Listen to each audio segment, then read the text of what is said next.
I think it was 2020.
Good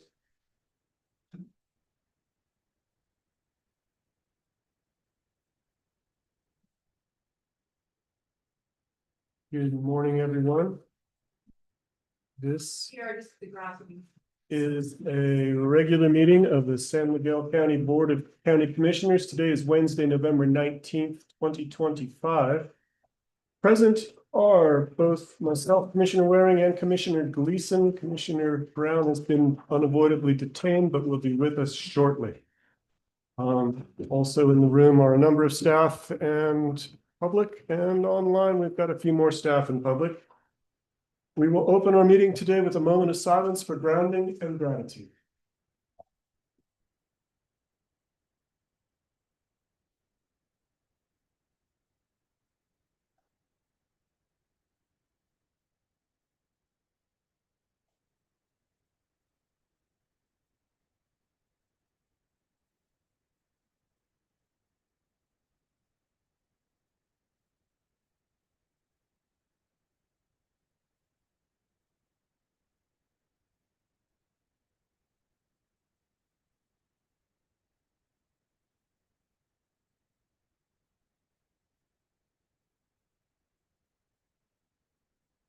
Thank you, everyone. We're lucky to be here. Commissioner Brown, your timing is impeccable. We are just about to review the agenda. And I know that we're going to pull item 6B as in boys and put that on a future agenda in December. I've also been asked if we would consider shifting. I take it away. I apologize. She must have readjusted. Okay. Yes, so we can stick with the rest of the agenda in its order. All right, in that case. 60 is on the consent 60 agenda. is going to be pulled from the consent agenda and we'll There's a new discuss it. attachment for it. at a We'll have future that in meeting. December. So with that one change of 6B being pulled, are there any other changes to today's agenda? I would just like to leave open the option of a executive session on the mining regulations.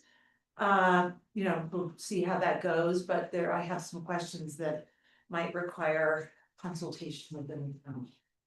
All right. I know we can do that because Under the attorney statement matters. made under item 1 on the agenda. Excellent. We will leave that door open if need be. Any other suggestions to today's agenda? If not, I'll move on to item 5, which is public comment for items not on the agenda. And I don't see any hands up in the room nor on the Zoom. So we will continue to the consent agenda, and Commissioner Brown, you just let me know when you'd like me to hand you the gavel. Until I get my cell phone to. Excellent, I'll do it. We've got a consent agenda in front of us. Are there any items that require further discussion? If not, I would entertain a motion. I move that we accept the consent agenda as presented With removal of. with the removal of item 6B. I second that. All those in favor? Aye. I as well. Motion carries unanimously. We are on to administrative matters. Excuse me? That was just the Oh, report. thank you.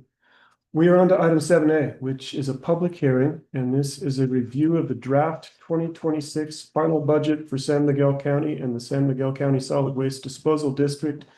With us are Ramona Rummel, Paige Starks, Jared Biggs, and Mike Fordonia, our crack accounting, finance, and budget team. Welcome, everybody. Thank you for being here. Who wants to open? Silence is deafening. This is a significantly revised budget from the preliminary budget that was presented to you and for the public on October 15th. This is an update with revised projected ending fund balances based off of updated revenues and expenditures since the last time we met. We anticipate that we'll be doing that again. We also know that we'll be getting our final certification of value in early December, right before we get into our final budget adoption. So when we meet again on December 10th, we'll be looking to have that final budget adoption, and we will be clarifying any revisions. We don't anticipate significant revisions between now and then. But since the last time we met, there have been some large dollar influxes and some realized savings, which we're excited to share with you and the public. And overall feel that this budget that is going to be shared with you today is in alignment with the commissioner's updated goals, as well as keeps the county in a very positive financial position as we enter potentially tumultuous times. We've been kind of waiting for what the rainy day might look like. And I know that we'll be having some discussion today about the size of our fund balances and why we may, what we might be doing with some of those significant accruals that we've had over the past several years. So I know that you have a budget memo that recaps the changes since the last time. I believe there's only one very minor change from that budget memo till today. And we'll let Jared and Ramona speak to that, but I'd like to recognize Ramona Rummel and Paige Starks for their incredibly diligent work as always on the budget. They had just finished the audit when they weren't even finished the audit when we got into this year's budget cycle. I also want to call out that we, with the Senate Bill 233, we met with all directors and elected officials and told them, because of the new revenue caps, to take a conservative approach to their budget again this year, not adding significant projects, programs, not adding staff. We are pleased to be at full staff for the first time in a very long time in Road and Bridge, and nearly in full staff in all other county departments. So one of the big savings that we've realized year over year is our personnel savings. That's the single largest budget, a bucket within our budget. And we've had a difficult time in recent years with our labor market and our cost of housing and cost of living, recruiting and getting to full staffing. But we're really excited that we are finally at this point. That being said, I don't think we can expect to realize the same level of personnel savings in 2026 or likely after that we have seen in previous years, which is a good and a bad thing. I think it's more of a good thing because it's going to allow us to deliver on the projects and programs that we've shared we wanted to accomplish. And in many years, we've had to come back and say we weren't able to get specific projects done because of staffing. But I think we're at a new place, and I'll be excited to turn it over to Ramona and Jared to take it away with the highlights of what's changed since we last saw you, and then answer any questions you have. I know there will be many. Thank you, Mike. Thank you, commissioners. I'll kind of take the lead and ask Ramona and Paige for the nuance because they are the people who know the detail best. So the first thing when I prepped this budget memo, I just wanted to remind us of process as it goes here. So as you all know, we initiated our initial budget development for the 2026 year in August of this year. That's when we all as a team started to meet with department directors, request their kind of feedback and information that they were thinking for the coming year. And I think one of the biggest differences that we had in kind of what we have presented today and what we presented on, I think, from the October 9th version is us refining a lot of those numbers as we continue through the year. So you can imagine when we're talking about budgets in August, we're talking about things that are, we're trying to figure out what's going to happen the following 6 months, let alone the 12 months thereafter. So one of the things that comes into sharper focus is our revenues. We're pretty conservative in projecting revenues, and sometimes we see those come in a little bit better. I think that's one of the cases we had this year. And expenditures. We in August are sitting and saying, are we going to get that project done this year? Are we going to get to full staffing? Are we going to really get the money we thought we were going to get out the door out? And so both of those kind of trajectories lead us to having a rosier budget picture at this point than we thought we were going to have in August, right? And this is a common trend just because of the nature of budgeting. As we get closer to the time, we actually have a little bit more reality to rely on. And so we see those numbers come together a little bit better. So we started that in August. As you all know, we had a preliminary budget presentation on October 15th with the board, where we went through kind of almost every fund just at a very high level. And you will note that our current draft final budget has a lot more detail in it. So this is where we have installed all the line items that we have, and we can answer questions about what's underlying those line items as need be. This is also the budget hearing. So as required by law, we have to have a budget hearing, listen to the public, take their feedback on the budget to help through our budget process. So we're open to, the community saying, oh, this is too high, this is too low, have any philosophical differences, and convey that to the commissioners for your consideration and approval, right? Jared, can I just mention one thing?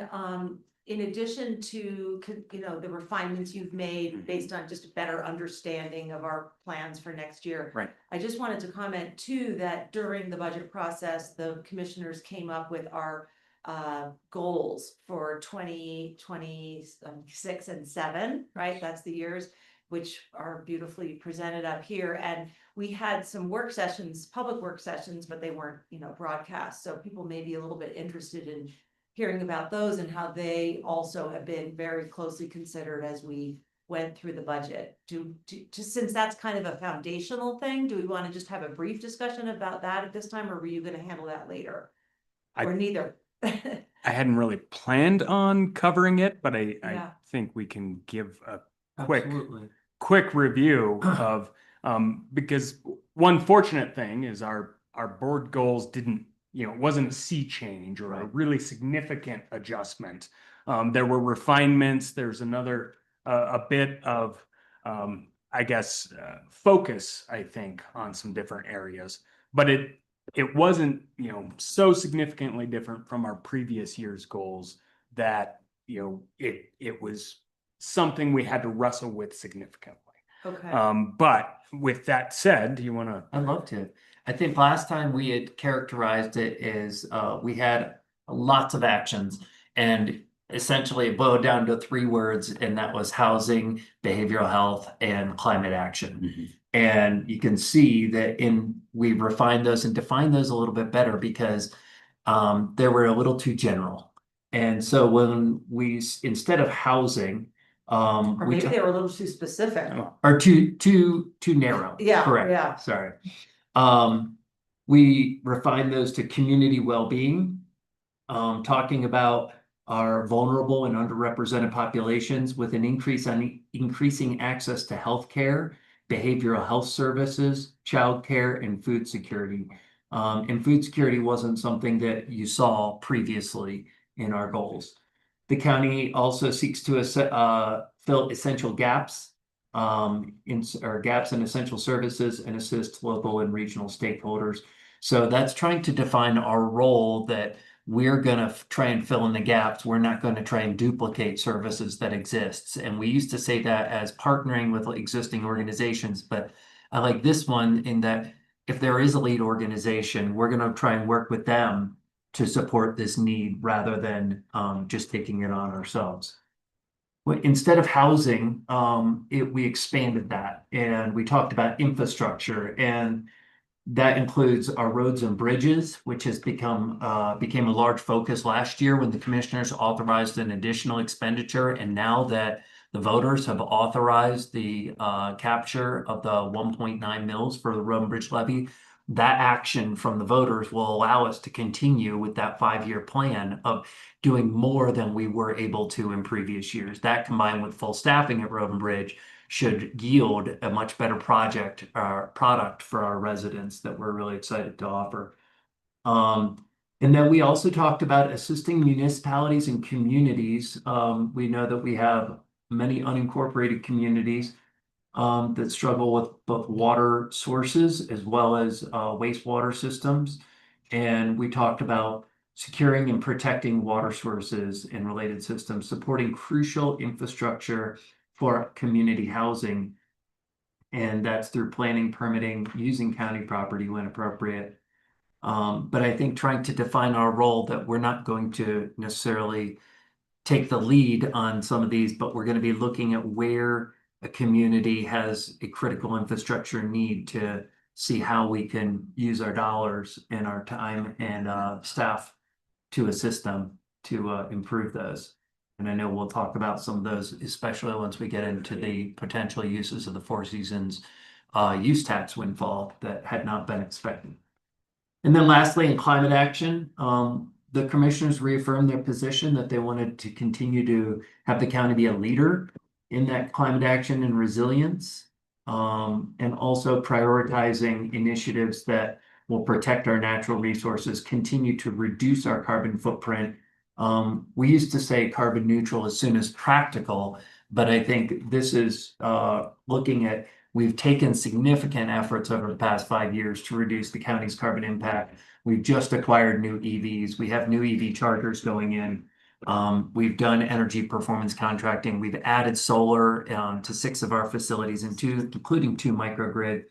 But we're also looking beyond what just can we do, what can we help through, whether it's building in energy codes and working with partner organizations to reduce the total of carbon emissions in the region, not just what San Miguel County can do itself. And Green Grants is a new program we Yes. started really this year. Correct.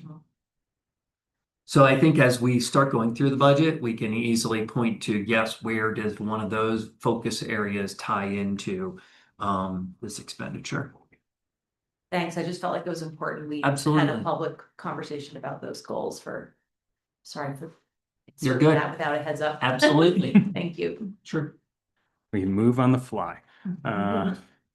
Well, and so just to finalize kind of what we're looking at in terms of our calendar and development of this budget. After this budget hearing, that will open, close, take public comments. And of course, we'll continue to receive any other feedback via email, mail, however folks would like to contribute. But through after today, what we'll really be focusing on is that final draft. And getting that prepared for the meeting that we're going to have on December 10th. So that is about 3 weeks away that we will be considering that final budget adoption. And again, we do a really great job, thanks to the finance staff, of tracking what kind of those change order items or those changes to the budget, what those pieces are over the next few weeks. And we will bring those up at that point in time. And we hope that the commissioners find that the budget at that point is what we want it to be, a good plan for the new year, and we will adopt. After that point, we will, the following week, certify the mill levy that corresponds with that budget document for both all of the county funds and for the solid waste disposal district. And then on December 17th, we'll also be doing a supplemental budget amendment that just kind of trues up everything from the 2025 year. For any adjustments we needed to make throughout the year, we kind of codify those. Most of those you have already kind of either made a decision on or are relatively minor. So it'll be kind of the greatest hits of, hey, remember when we spent that money earlier this year at your direction? And we'll be talking about that on the 17th. Then, as of January 1, we start living this budget and moving forward the new year with this additional focus. So, any questions about process? Seeing none, I think we will go through a few of the items. You know, within the memo, the methodology I kind of used to help develop this is we have our kind of change log of all the changes that happen between that draft budget and the current budget. And I kind of decided a threshold of concern that I had of, well, $15,000 seemed to be a number that was significant enough to bring it up within the memo. There are a number of other items that did take place at smaller dollar values, and we can discuss those as need be, as I'm sure you all kind of picked through and found little things, and we can discuss those as needed. But just to go through a few of those items, we had increased reimbursements for elections of $40,000 that we integrated in, reimbursements for GIS, and this is, I think, particular to the pictography flights that we have that make a layer for our GIS maps every other year. Just as a side note, we have solicited and received confirmation that the increased contributions we've asked for from our town partners are included in their budgets Oh, fantastic. to help offset that increased cost, but it's gonna mean better aerial mapping Right. more frequently throughout the county. And does our budget reflect their contributions? Yeah, so Yeah. I'm kind of talking about the revenue side of the coin. So those are the resources we're going to be getting from those partners, That's right? And then we have the similar expenditures as we go through those as well. The big three items that we see changing in the budget this year are thanks to our voters. With the passage of 1A and 1B on the ballot this year, we were able to remove the 5.25% cap from three of our funds, including the Road and Bridge Fund, which gave us a net positive of $371,000 approximately. The Early Childhood Fund, which gives that fund another $147,000, and the Mental Health Fund for another $147,000. So those were the big revenue shifts in next year's numbers that are coming. And then finally, you will note if folks are reading the grant fund and see that big change in the grant fund revenues and expenditures, that's because we had not previously budgeted for the Lawson Hill Trail project to proceed with the TAP grant we got from CDOT. And so we included that. So that is added in and shows a differential in those revenue numbers. And can you just remind us where that Lawson Hill Trail is? So the Lawson Hill Trail project is the connector trail that goes from the existing 145 intersection and will go to the intercept lot. Great. So making a little bit more pedestrian and bicycle friendly in that relatively highly trafficked area. So Thinking about the use of for festivals and things like that, getting folks out of the roadway is Yeah. gonna be such a huge improvement. I think I was following a person pushing a stroller yesterday morning, and I was like, this is not great, and it never has been. So that's something for improvement, which would be great. So switching gears to those highlights for expenditures, we adjusted things because at that same meeting, or at our meetings in the last couple of weeks, we went through our community support request funding. And so we integrated all of those decisions that were resulted from those community support requests. And that resulted in actually a decline in general fund expenditures of $77,426. So we had budgeted a higher number in those expenses than we ended up having approved. And that was a little bit higher in the Parks and Open Space Fund than what we had put into the original budget. So those were a couple of different amendments. We did increase the backfill to the Public Health Fund after considering where that fund balance was left for the year. We decided to suggest that we add an additional $50,000 cushion, just mainly for cash flow purposes within that fund that Grace manages really well. We added software for the treasurer's office at $15,000 that had been requested. We both reduced not the core, I used the Community wrong. Intervention. I used the SIP. wrong acronym, the SIP program funding, previously known as core funding, for crisis intervention. We both reduced that by $75,000 in recognition that the program won't ramp up for likely at least a quarter. And we moved that into the other administration line instead of having it under the sheriff's office. This is what used to be the co-responder program. Right. And now we're calling it the community intervention program, because co-responder is when you actually go out with an EMT or a law enforcement, and we will be sending out to behavioral health professionals is the current thinking. Just so I'm totally clear on this, it was reduced because it's rolling out later in the year, and so it was basically like it was originally $250,000 and it's been reduced by about a quarter. Exactly. That October 9th number was 250. So we Yeah. reduced that down to 175 and then moved it within the budget, kind of it's in the general fund in both cases, but we moved it to another department. And just as a reminder, I'm, working on this program along with the sheriff's office and other law enforcement agencies, and my hope is that it will not always be a county line item, general fund expense. I mean, we hope to get partners sharing in that, and also perhaps some contribution from the MHAP Behavioral Health Solutions panel, but they have a grant process and all that, so this is a startup cost. The next item, we removed $50,000 for an employee generation study, and that's based on a number of factors. We just don't think we're going to get that project done next year for multiple reasons.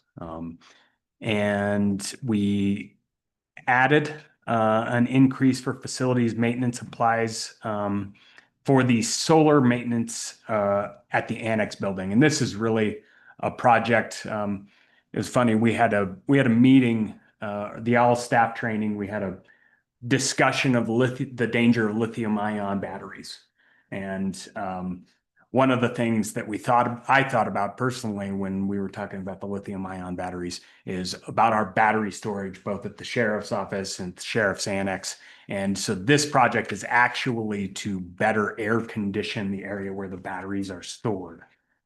We hadn't put it in the budget, but it was identified as a need. And so we added that one to the budget as well. We added a grant match for the building energy code update, which you all will be receiving a lot more information on in the next few months. Additional expense for the Galloping Goose Park right next to the Miramani building here. So those bids came in, and in reflection of those bids, it required us to increase that contribution out of the Conservation Trust Fund.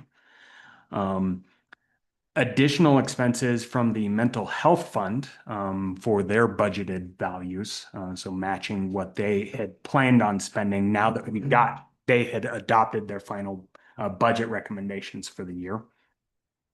An increased grant fund expenditures for housing, Homeland Security, and CDOT grants. As mentioned, one of those is the TAP grant for Lawson Hill, but there were also minor amendments in the grant fund for increased expenses from Homeland Security and our housing grant.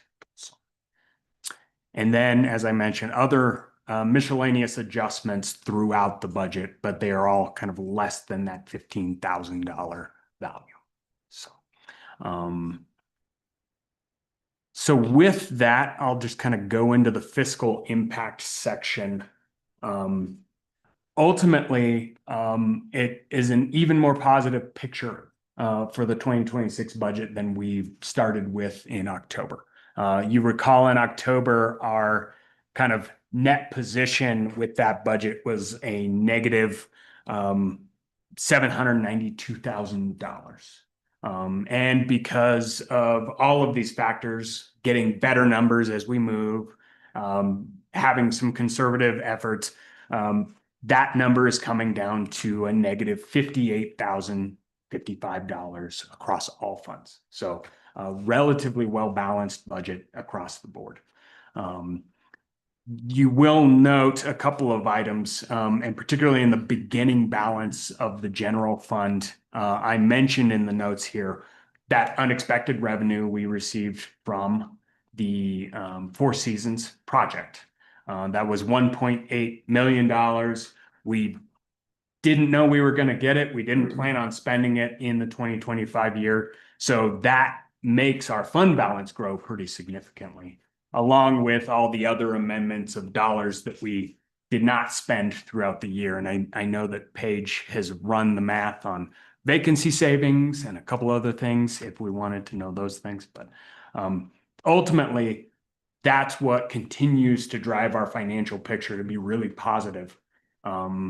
We do have fund balances, as Mike mentioned, that are we're pretty lucky as a county. We are very financially conservative, and that has led us to this position of being able to say, hey, we can afford raises in a year where we know a lot of our neighbors are not, right? So we are in a fortunate position this year, and I think we will continue with this goal setting and with kind of reviewing these things through our goal lens about what exactly we want to do with all those resources as we continue to move ahead. So with that, I want to leave plenty of time for anybody else, any other things I missed or questions from the board. Paige and Ramona, would you like to comment on anything? No, I think the one thing I'd like to just say is that, from the preliminary budget to this point in the process, you will see those volatile changes. And then refinement is pretty minor after this point. And it could take one or two things like bringing in the CDOT grant or bringing in the Four Seasons revenue to totally change that look that we gave you as an overall picture in October versus what it is now. Similarly, as we continue to refine this, that overall savings or that overall picture is not going to be what it is come December 10th either. So, we can talk today about, we have these substantial savings and this picture looks like this, but as soon as we drop in those final things, that number is going to change. So even though it may not be material in some funds or it might be material in others, it is still subject to change. But I think the majority of the changes have been encapsulated in this version that you are seeing today. And it is like Jared mentioned, it's just part of the process. There is a lot of what we do behind the scenes after we gather up the information from our staff that we have to put this all together. So hopefully this is gives you the biggest picture. Statutorily, we could adopt this at any time after October 15th. We could adopted it today if we wanted to, but we within the organization feel like there's still just a little bit more that needs to be done. So when you do get that final version on December 10th as a formality of adopting the budget, when you see those numbers, we will try to disclose ahead of time everything that is behind that change.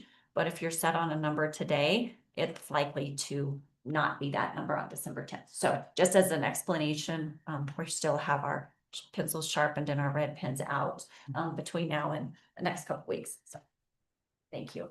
Well, personally, I like the direction you're going, so keep it up. From an $800,000 deficit to a 60,000.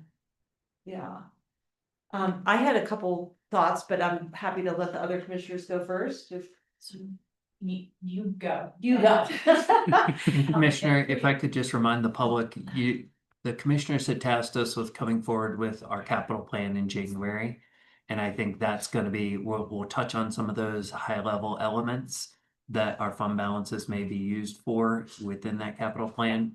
But there's going to be a more robust discussion about how we're going to use our money longer term at that point. That is exactly what I wanted to address, Mike, because, I took some time to obviously review this ahead of time. I had so many detailed questions that I didn't think were appropriate for, didn't need to be discussed in public, just bringing me up to speed on certain things. And one of my questions was, why do we need these high fund balances? In a time of likely recession, a time where people's property taxes have increased significantly in the past, 2 years. and probably will again for 2026. Why do we need these fund balances? And Mike and I have had this conversation many times, as I imagine the other commissioners have. And one reason is to prepare for a possible recession. And as I understand it, in the 08-09 recession, our assessed values fell by half. Right. Which meant at that time, Lance, were you here? That, no, you weren't. That I mean, you weren't a commissioner, that our property taxes fell by half. Right. And that is a huge revenue source for us, as I imagine sales tax also fell, given that people weren't traveling. So I really very much appreciate that you have over time built these fund balances. And at the same time, it's not just saving for a rainy day. We have very specific programs or projects in mind for these fund balances. And I'll just, you can share, I took notes from our conversation yesterday, but one is our 3 housing projects that are in the works at the sheriff's office, Deep Creek and Pathfinder. Those will be tens of millions of dollars, if not, cumulatively $100 million. And in addition to that, we're also looking at as you sometimes refer to it, the Lilac parcel that we may get sooner than expected. In which case we would also be wanting to mobilize on that as the closest to existing infrastructure. Okay, and just for the public, that is the east end of the Mill Creek Ranch parcel on the north Correct. side of the valley floor. We getting that sooner than we thought? We may be, Oh, okay. we don't know anything for certain, but Okay. in some conversations, it is not as long as has been originally planned. Interesting. Yeah. Well, that is definitely an attractive parcel because it's so close to the town of Telluride, right adjacent. So yeah, housing is a big thing for us. We need to purchase a new gravel pit on the east end, which will be potentially, who knows? We need to at some point rebuild the Glockson building, which is sinking or something. Yeah. Fortunately, no one's been hurt yet. And as Mike said, a sort of a whole master plan for county facilities. What else did we want to mention? I guess those were the big ones, just that we do have some capital expenditures coming up. We also know that we're going to have a significant remodel need of this facility in the Miramonte building. Yes. Within the next probably 5 years. Yeah, so the fund balances made a lot more sense to me after that kind of refresher conversation with Mike and Jared. Did anyone else want to speak to the fund balances? Well, I was definitely gonna bring that up, and you mentioned the the need for a gravel pit purchase, and just if public is going through this draft and trying to understand these fund balances, that follows under road and bridge, correct? So someone might question like, gosh, there's a lot of talk about needing funding for road and bridge, but there's this $4.9 million reserve there. That's the rationale there is wanting to jump on an opportunity when it comes for a gravel pit on the east end of the county. I just wanted to expand on where that falls in the budget. Exactly. Thanks for clarifying that. And another one that caught my attention was 3.4 million in parks and open space, but I just thought more about that, learned more about that. And as you all recall, was it 2 years ago that we shifted a third of the mill levy that had been dedicated to parks and open space to housing? And so that department, if you will, or fund is now operating at a deficit. And so we'll be probably chipping away at that reserve over time, unless things change. So I do feel like these are, a prudent kind of savings account for the county that will help us going forward to execute some important projects without having to significantly raise taxes. So Can I Please. beat the same drum again? yeah, Personnel, because unlike a lot of private sector organizations, we don't have the ability to scale down in times of recession in the same way. Because of our statutorily required offices, clerk, treasurer, assessor, sheriff, that we have to coroner, that we have to offer our public, we may be able to reduce a slight level of staffing over time, but that's one of the other things that we say to our employees. You may not make the highest dollar amount, but what you're doing is you're hopefully investing in a long-term relationship with the county where we are going to be fiscally prudent to be able to ensure that you still have a job. Because we need you to do that work. Correct, We're and we're statutorily still going to need obligated. to be grading roads in 1,289 square miles and responding with law enforcement and human services and public health, regardless of what happens to our revenue. So we've always tried to have that mentality, a banker's mentality versus a venture capitalist. Another thing I wanted to mention, one of you said something about how we were able to give our employees raises this year. But I want the public to understand that that was not just, oh, we have all this money, we're gonna give Right. people raises. Do you want someone to speak to the comp and class study that we did? that Sure. Set those levels? Sure, and so we went through a very detailed effort this year of conducting a class and compensation study.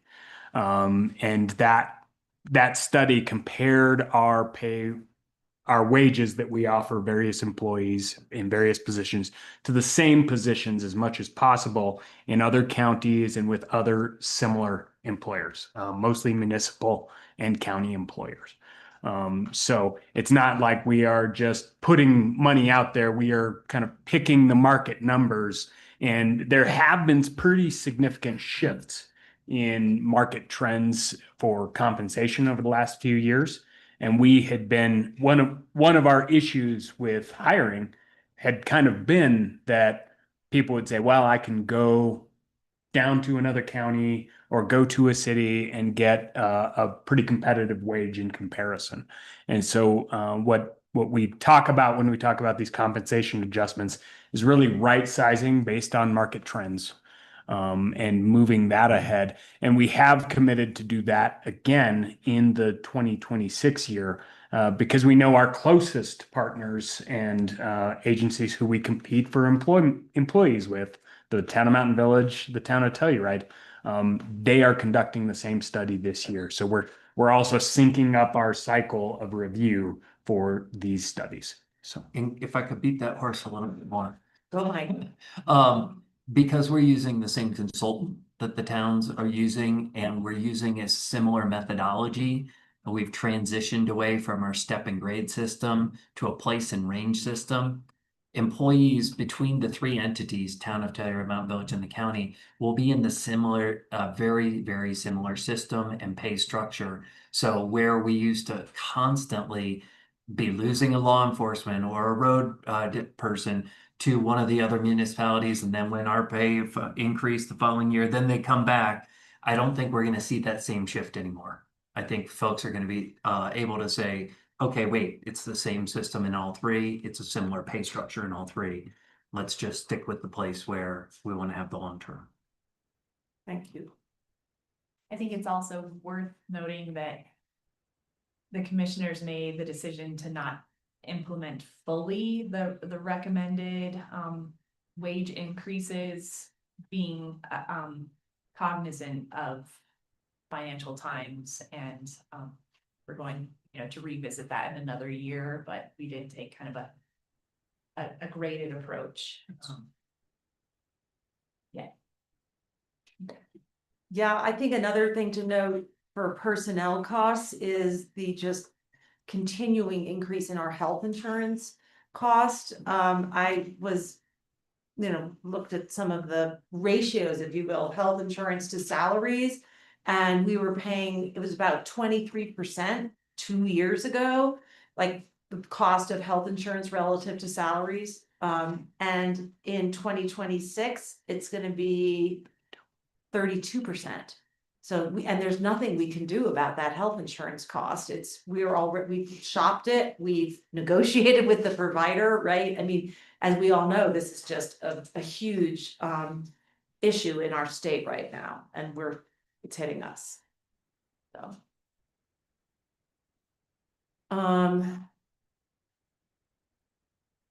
The other thing I wanted to mention is the behavioral health strategic plan. Mike and Grace and I have been talking about how that will get implemented. And there was a recommendation in the plan, which makes a lot of sense to me, that we need kind of a central person or entity to be responsible for that implementation. And that is nothing we have budgeted for.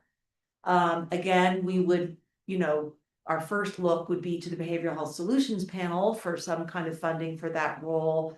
But, they've already fully allocated that, their 2026 revenues through their granting program and so forth. And even those grants were not enough to meet the request. So it's just something that might come up this year as we continue to talk through how we can implement that plan.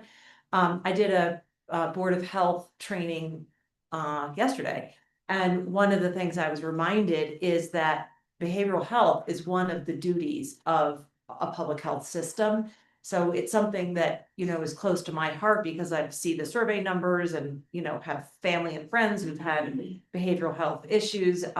And so it's close to my heart, but it's also a statutory obligation of ours to make sure that we are taking care of the behavioral health needs of our community. So that gave me a little more, I don't know, gas in the engine for moving this strategic plan implementation forward. And we don't have any sense of what it might cost or who might do the work, but I just didn't want to spring that on you all mid-year or early next year without, having mentioned it during the budget process. So just letting that land. I appreciate that. It's a good reminder from mind.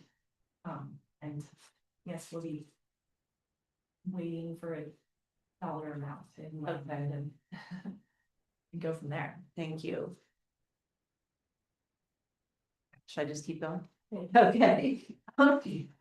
When looking at fund balances, and this is a question I'm gonna direct towards you, Galina, because you're a member of the ECAP board, but I don't expect you'll have this off the top of your head.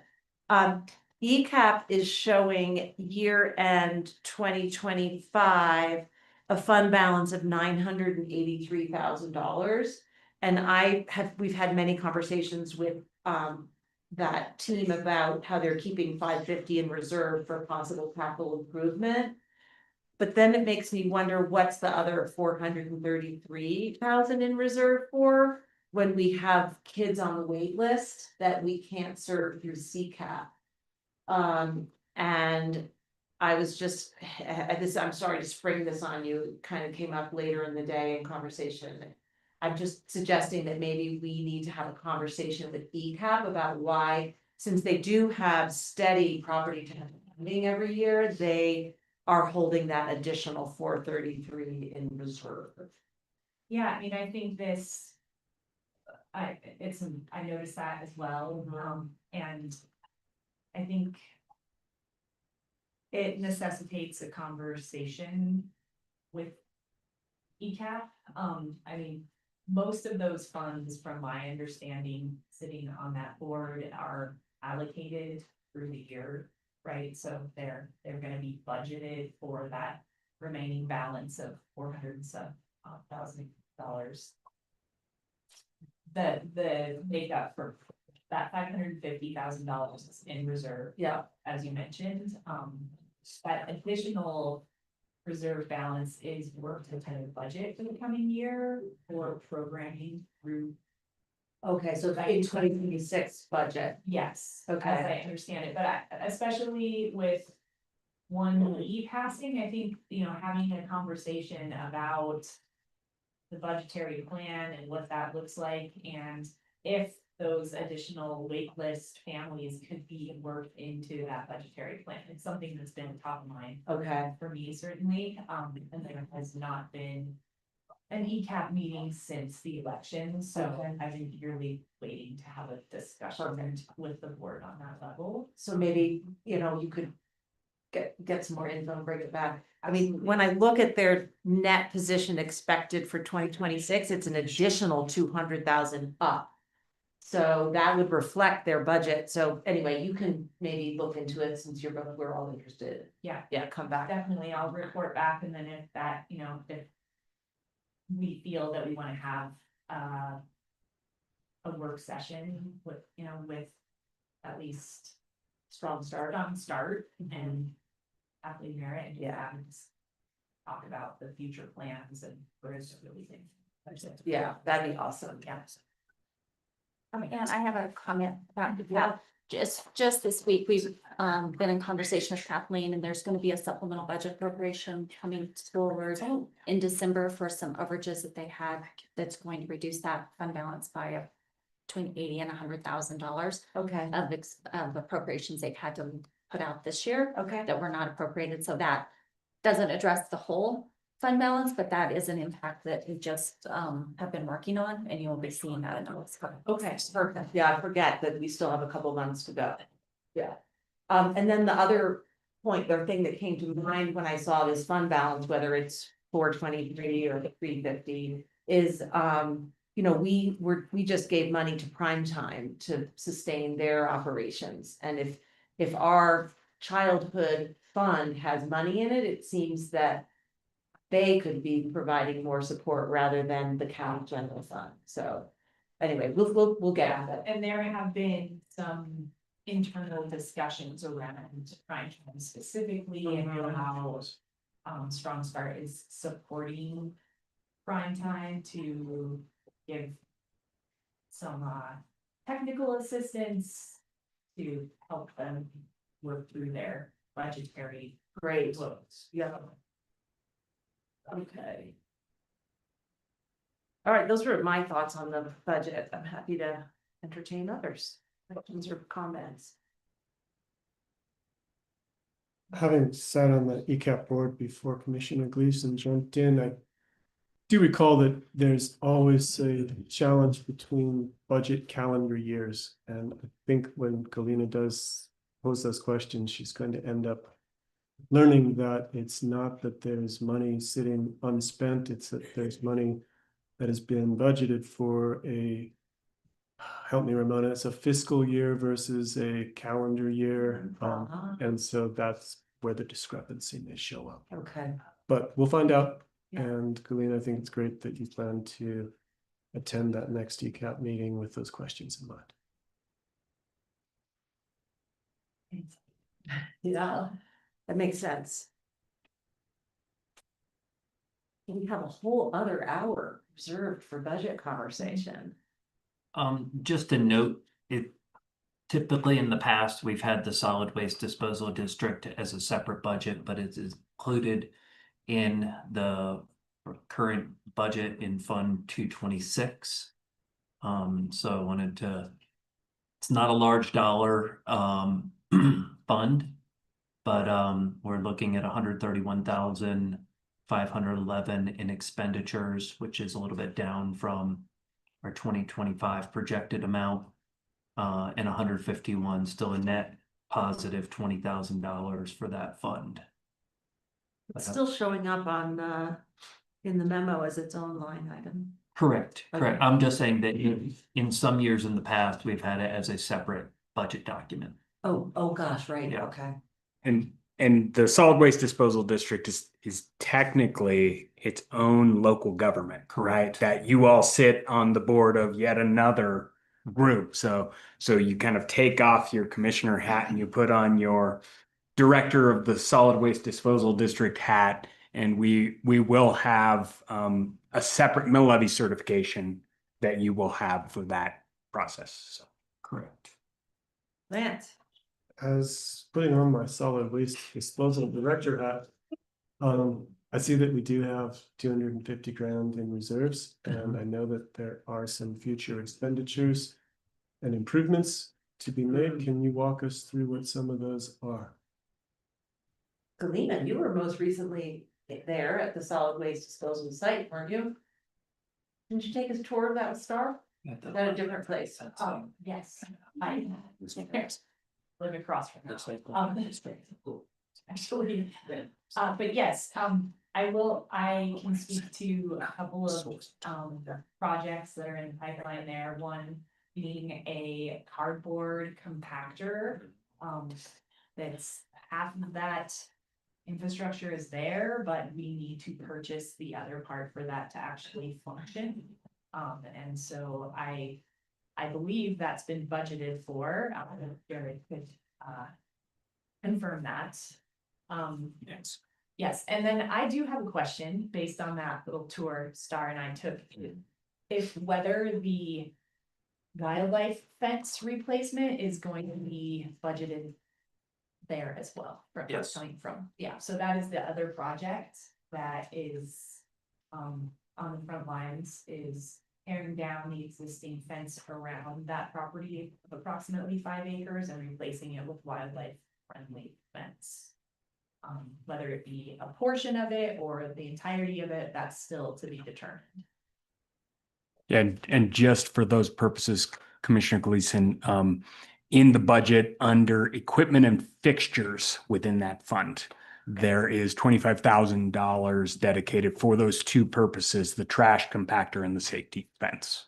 And so, again, as the project comes into sharper focus, whether it goes around the whole property with fencing or not, you know, that number might change a little bit, but we've put that 25K in there to affect both of those projects in the 2026 year.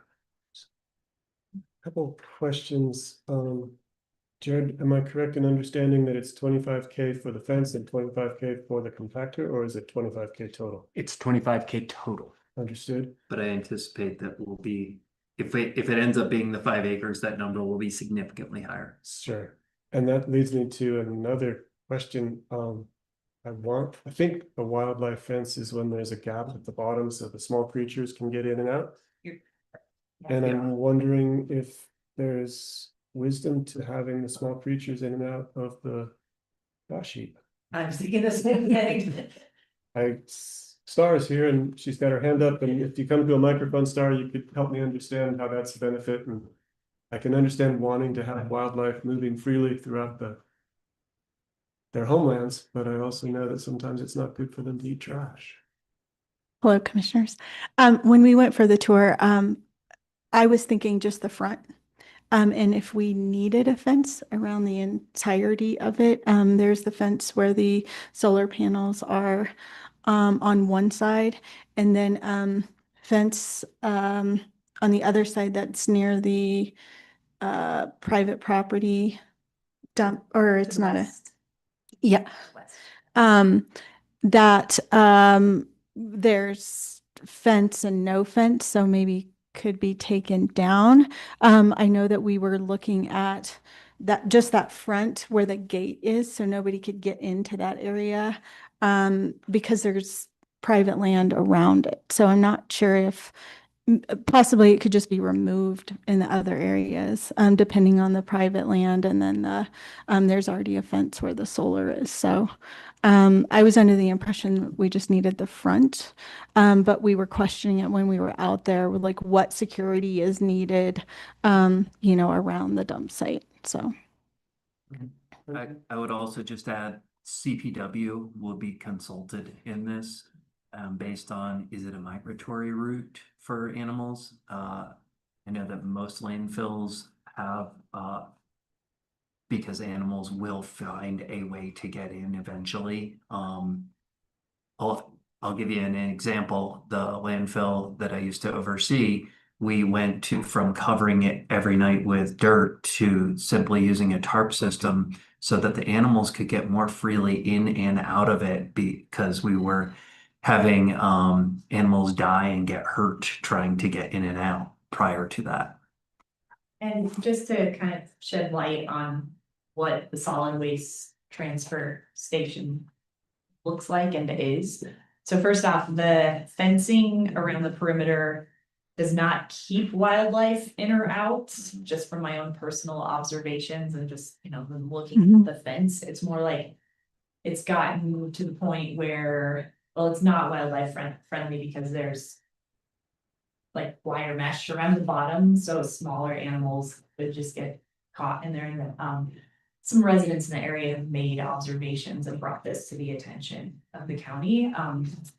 But most animals can cross over it with some maybe complications. And then it's all like containered as to where the solid waste goes, like big steel dumpster bins that get taken to Broad Canyon landfill once every week or 2 weeks. So in the evening, those enclosures they have like top sleep over them basically, so animals technically can't get like in or out of the actual like trash dispensers. However, there is some cleanup that could be done on the property to help just reduce the environmental impact there. Yeah. What I think I'm learning, if I'm hearing correctly, is that we aren't at all worried about creatures, but we are worried about people, humans, coming and dumping after hours or unauthorized. And if that's the case, then I think that you're wise, Star, to want to fortify the entrance and make sure that people can't drive in and out easily after hours.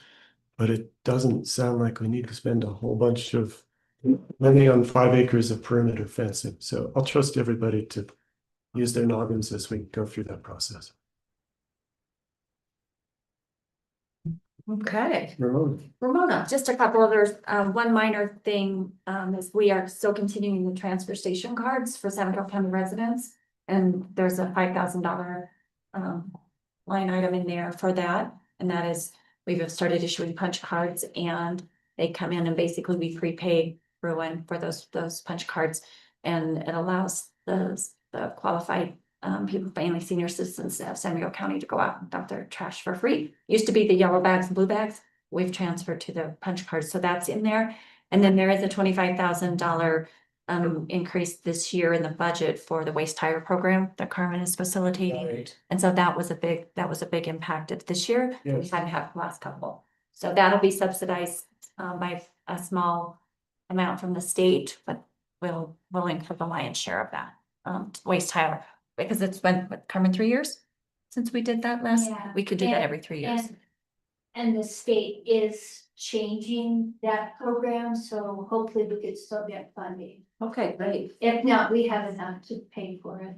So those are just a couple things I wanted to point out. Good, those are, Oh, sorry, and So one correct. other thing is Carmen has been trying to be in contact with Bruin to see if they're gonna extend the current contract at the rate in which we have been paying. We may see an increase upon that renewal, and that increase is not currently factored in here, so that could be an additional impact once we get through that process as well.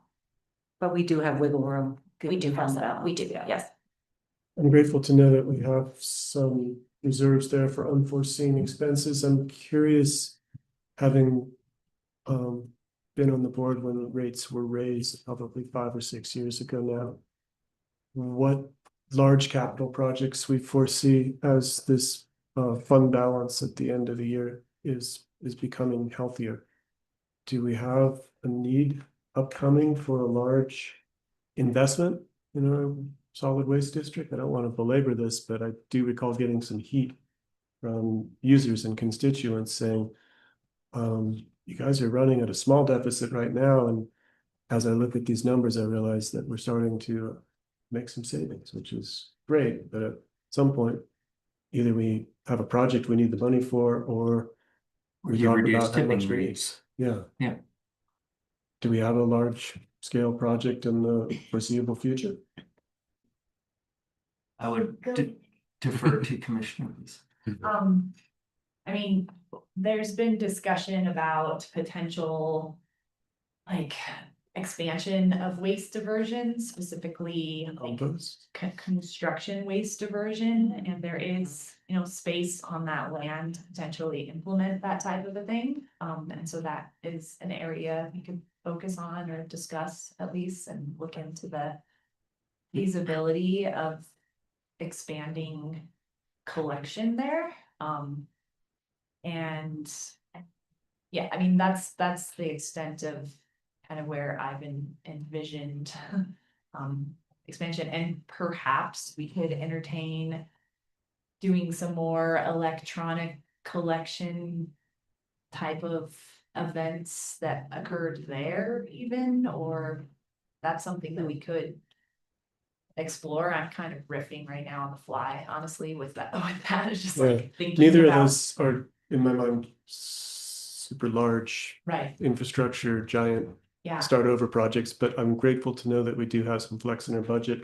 I think I'd just ask us all to keep an eye on this fund balance over the next year or two, and if it continues to grow comfortably, I think that as commissioners overseeing this, that we might want to consider ramping back a little bit. Wouldn't that be nice? Yeah, I think that would be well appreciated. Great.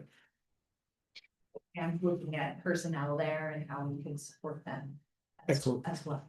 Thank you. Is it possible to use this fund for a composting program? I'm looking, yes, So, Yes, yeah. and I mean, that's a really good point, Yeah. something that, you know, STAR has been working tirelessly on, looking into grant funding, and part of that tour that we took on Rides Mesa 2 weeks ago is to explore sites that a compost unit might make sense and, so we need, right? yeah, so if there isn't state and federal funding for that, maybe we'll consider this as an option. Yeah, and this is kind of getting in the weeds a little here, but I have been having some engagement with CPW about that envisioning, how do I put this, like roadkill dump sites to address the need wolf reintroduction and the need for a place to put animal Carcasses? I think the word is abattoir. Yeah, abattoir, thank you. And that, I mean, it seems like a stretch from its current use and public interface there. But it is something that Rachel Scarala brought up as like what CBW's exploring the idea of, yeah, like animal dump sites to help mitigate wolf human interaction, right? Cause they're drawn to the. They're drawn to carcasses, What was the right? word And you that, and generally carcasses are near human inhabited zones, specifically ranch land. Sure. I'm not knowledgeable enough about it to even know, like, so salt that the waste transfer station would be an applicable site for such a thing, but. And I don't mean Talk to, about all the potential opportunities that could be one.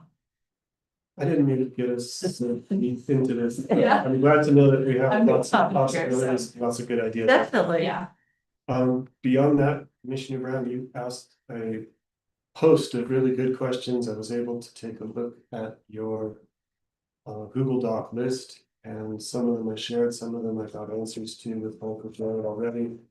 And I really appreciate you taking a fine tooth comb and deep dive. And I'm content in general with where we sit, hearing Ramona say that things will continue to adjust slightly and we shouldn't be expecting that December 10th will show us exactly the same numbers. I feel like we've come a long ways and the trend is very positive. So thank you, Paul. I have just one more question, just for clarity. My personal clarity, you could just expand on the conservation trust fund and those expenses and what those kind of. absolutely. So conservation trust funds are generated by lottery proceeds. And those amounts fluctuate as a revenue source for the county, but generally in the neighborhood of $40,000 to $50,000 each year. They are clarified by statute of further use for the construction and maintenance of parks and historic structures. So it is not a broad discretion of use. And so when we were looking at park projects, specifically the Galloping Goose Park and some of the improvements at Mill Creek Park that are planned for next year, we thought that would be a great use of those funds. It is clearly authorized in statute that they could be used for that purpose, and we do not have a competing use for that fund. So rather than continue to reduce the Parks and Open Space Fund, we wanted to take the funding from there. And that amount went up approximately, I believe, $55,000 for specifically for the Galloping Goose Park, from the estimate to the bids that were received to do the final design for that project. Which might have been partly due to the idea of adding a mural, right?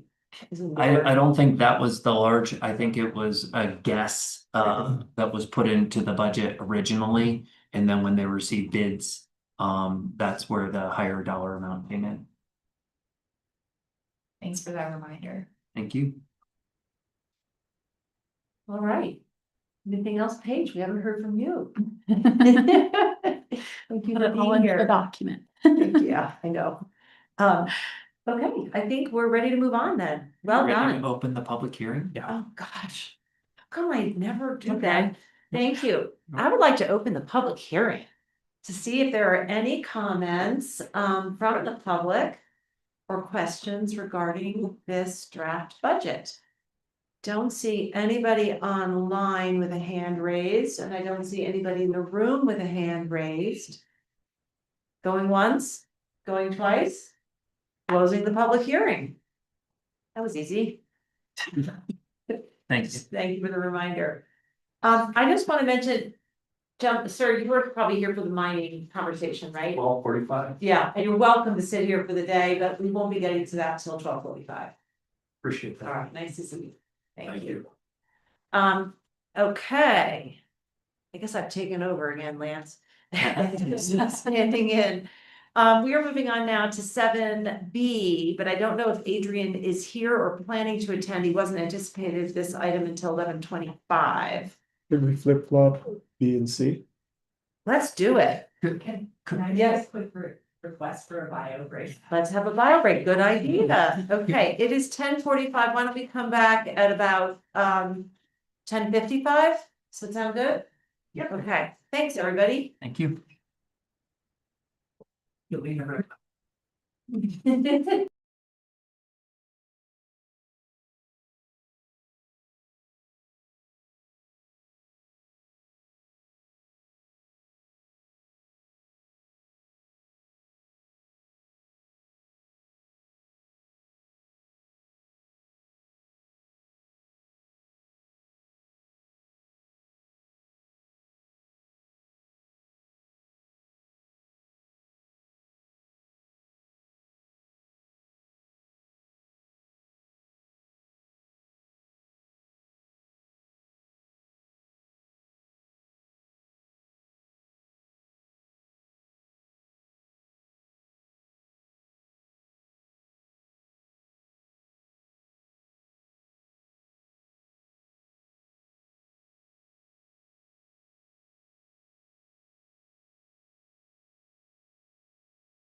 to a regular meeting of Board of County Commissioners, San Diego County, November 19th, 2025. And we are hopping around on the agenda because we were so efficient with our review of the draft budget that we are going to skip 7B so that our guests can attend, and we'll move on to 7C, which is discussion of the allocation of the Four Seasons use tax. And we have our county manager, Mike Bordonia, and Commissioner Gleason prepared to lead us through that discussion. Thanks, Commissioner. So we were first notified a little bit via roundabout process. We had heard that the county was going to be receiving a significant use tax payment based on the Four Seasons building construction up in Mountain Village. As a reminder, the county has a 1% use tax. Mountain Village themselves has a separate 4.5% use tax.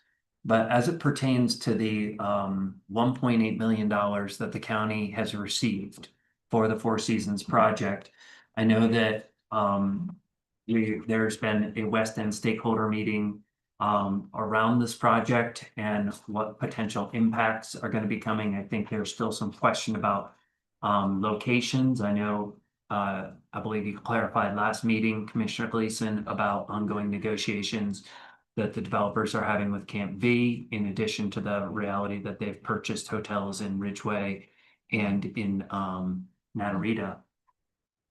But I would like us to think in alignment with our goals that if we have this one-time lump sum of money, and I suppose, let me back up a moment. Use tax is collected at a building permit fee with the building permit. It is separate from the building permit fee, and it is the tax on the materials that are actually going to be used in the area. So it has been a main funding source for our building department over the past forever. And it has fluctuated greatly. It has been as high as 900,000 and as low as 200,000 just during my time here in San Miguel County. So currently, we've seen over the past 5 years a sustained increase in the amount of building permits and the correlative use tax that we receive from that. More recently, in the neighborhood of $600,000 to $700,000 per year. While we are seeing and forecasting that number to trail off for next year, just based off of the number of planning permits for development outside of the Four Seasons or other projects, we know that things like Society Turn, should it be approved, will not see construction right away. So this $1.8 million for the Four Seasons project is almost feels like a bit of a surprise funding source. And getting back to where I just was, if we're thinking about critical infrastructure, I would like for the board to think about using these funds, not just, I'd rather see us not use them all right away, because I think that there are some large infrastructure, as we talk about critical water and wastewater infrastructure. We know that we have some existing significant needs in the Norwood area, especially with the Norwood Water Commission, that also serves areas that will be impacted by the Four Seasons development. I know that there's been some discussion about the increased need for fire, EMS, and law enforcement personnel that are anticipated based off of where a man camp might end up being sited in Montrose County. And though I think we are understanding the likelihood for additional fire and/or law enforcement personnel, those are areas where we have not been at full staffing, and we are getting to full staffing for the first time in a long time. So I would rather us not commit to adding additional personnel until we're actually seeing where those impacts are. Noting that every deputy that we want to put on the road is going to cost us approximately $200,000 per year. And when we add on a deputy, we don't say, hey, it's just for 2 years or 1 year. We're making significant investments most of the time for those people, putting them through the academy, purchasing vehicles, outfitting them, training them. And so I'm a bit concerned about our ability to maintain that increased level of staffing in an ongoing way. Likely, or likewise understanding that the impact from this project will be a large short-term impact for the 3 to 4 years of construction.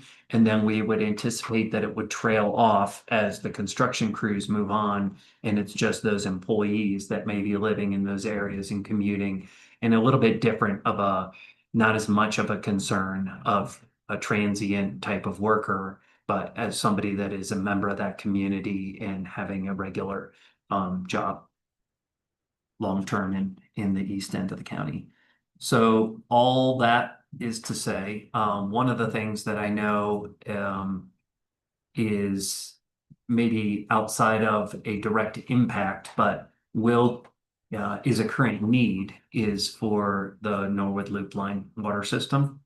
And so I'm asking the board not to make any decisions today, but to consider setting aside a significant portion of this money to serve as a potential grant match for creating a redundant water system in the Norwood, Wrights Mesa, and eastern, I guess, western Montrose County area, which that water district serves.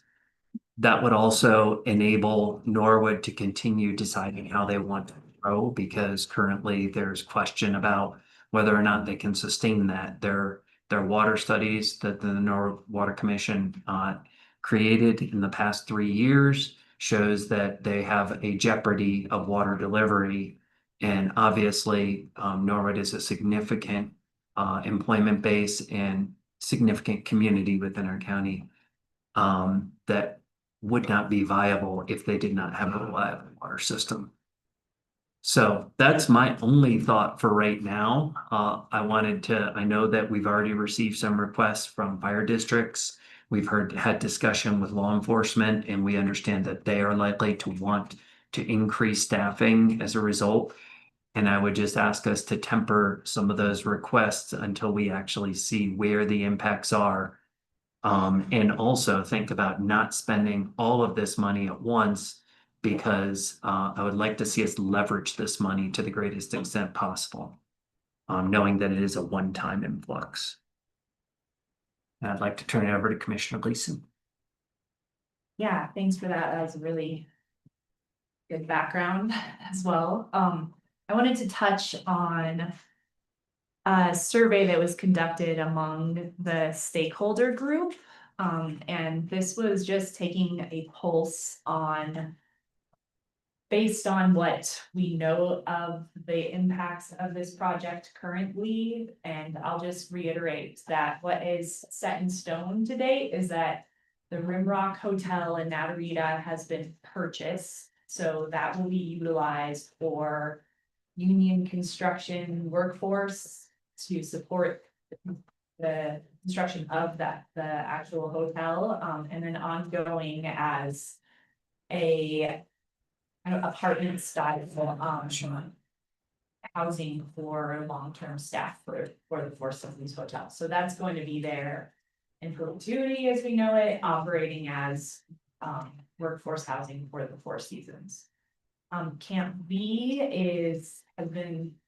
has leased 13 of their cabins, and that is for 3 years, and that lease starts in December. So those Camp B will be occupied in part or partially with Four Seasons construction workforce, and there are on current discussions going on about exploring Camp B as a site for the man camp.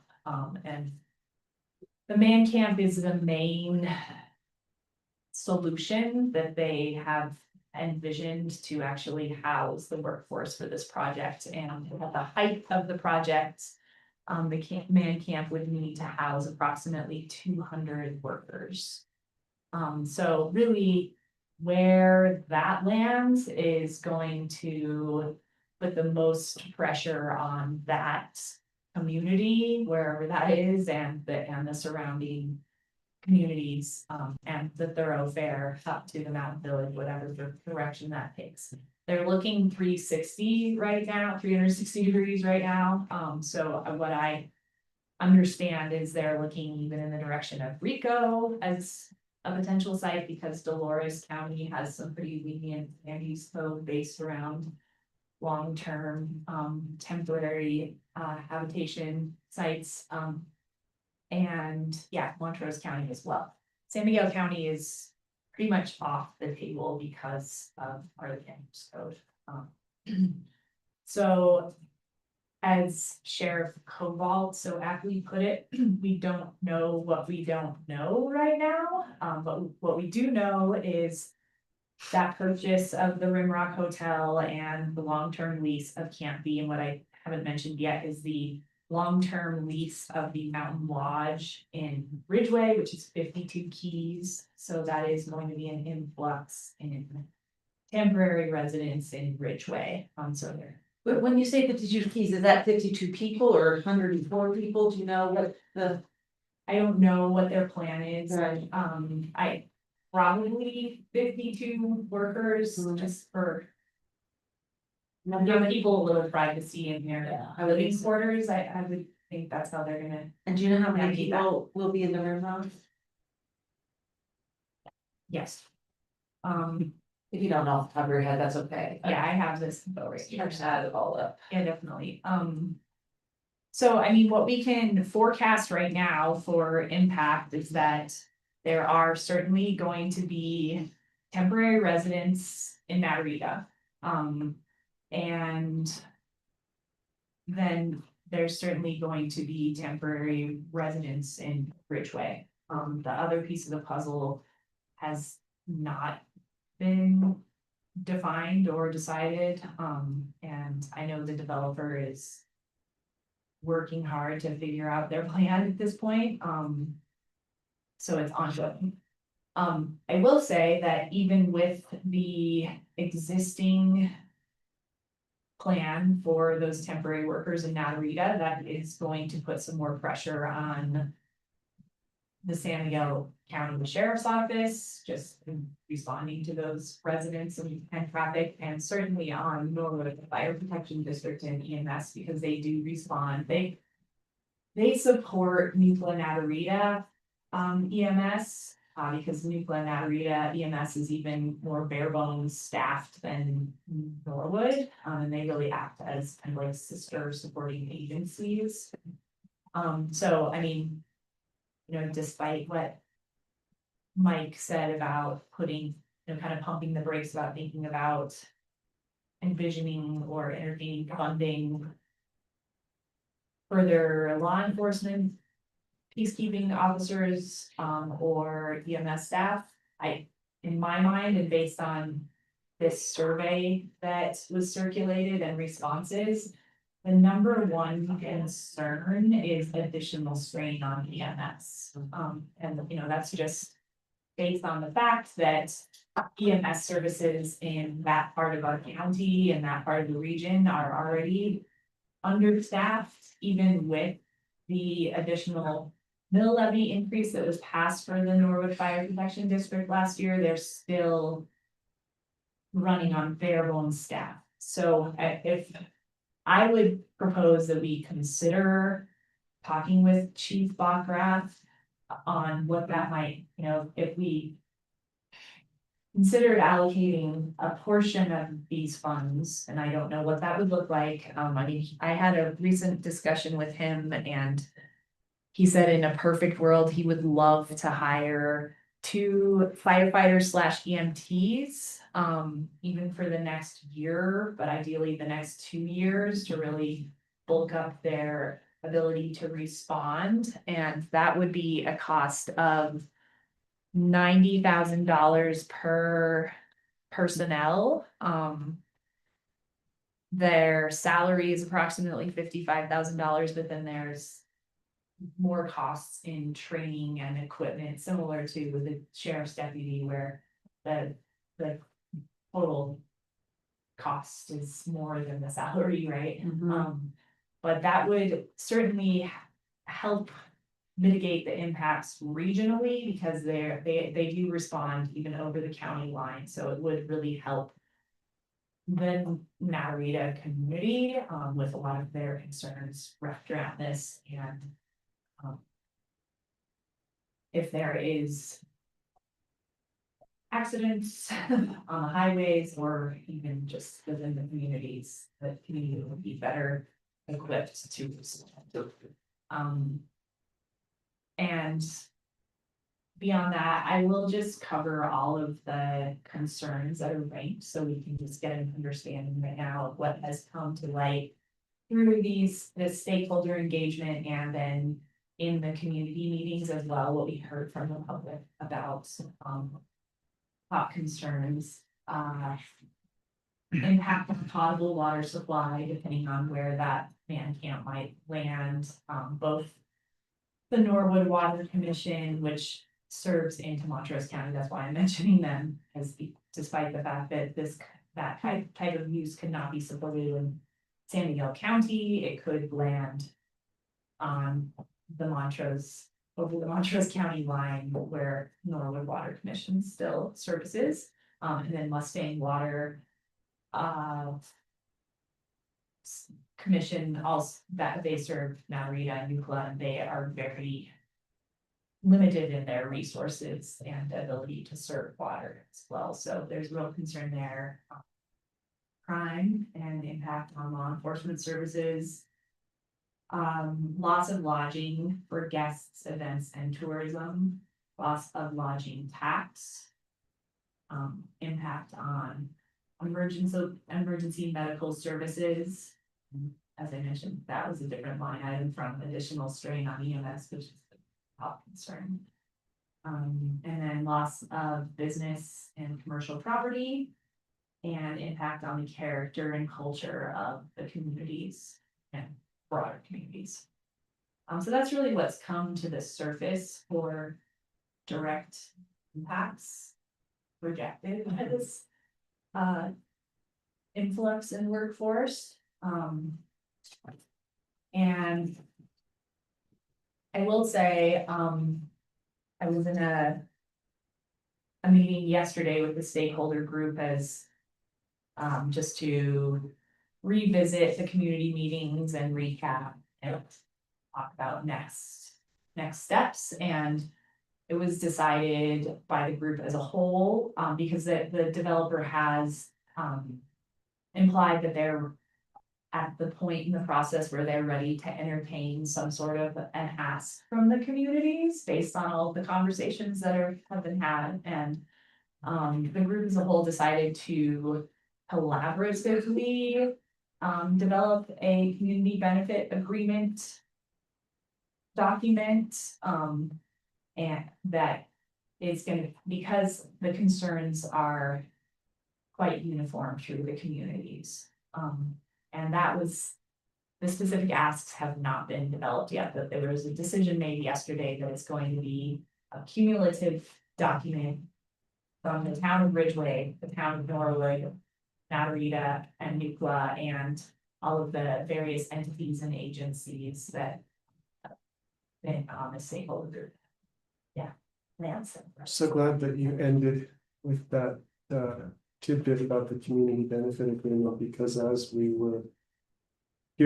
was hearing the list of concerns, the ones that we can really affect are the personnel and the manpower for EMS and law enforcement. The more difficult concerns about local economy are really not something that we're going to be able to tip the scales very well. And the good news is that in 2 to 5 years, the scales should rebalance again in some fashion. So if we were to focus on EMS and peacekeeping, one of the things that I would suggest bringing to the community benefit discussions is the concept of private security within the man camp wherever it's located. And that, in my mind, would be much like a trailer park host, where you've got somebody in residence 24 hours a day who is responsible for maintaining structure and order and discipline amongst the ranks, but also just trying to minimize the amount of time that external peacekeeping, i.e. county or municipal, would have to be involved. That to me seems like a really obvious place to request some community benefit. The other mention that you made of John Bachrath's perfect world of 2 more EMTs/firefighters also seems like a really good place to put some pressure on the developers, because that is a direct correlation and an impact that I think they should be able to understand and to see. I've heard John say that for every increase in the population of a community, that 10% require EMS services at some level, and that number should be able to be defended if John's going to make a community benefit ask, and hopefully the developer will believe those numbers and agree with them, and we might be able, as the county, to save our financial powder for some other community needs. Mike's suggestion of setting aside a chunk of this unexpected funding for the Norwood Water District and future infrastructure needs seems really wise. And to wait until those community benefit discussions have run their course and then see where the man camp ends up. I'm not adverse to a further discussion, Commissioner, but I am not willing to try to get in front of the community benefit discussions. Yeah, I think that's sensible. There have been initial discussions with the developer about just directly funding more personnel. And they have not been very open to that idea. What's been discussed right now among the stakeholder group is asking for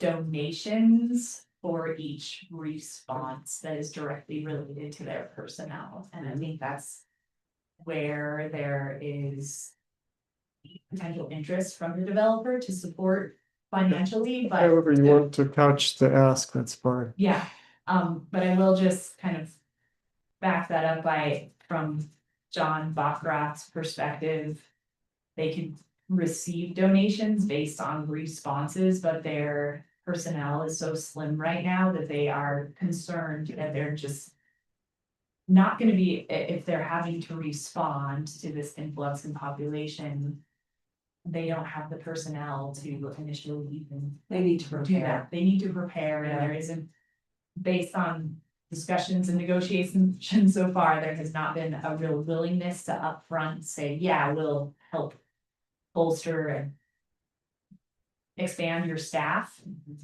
and fund that.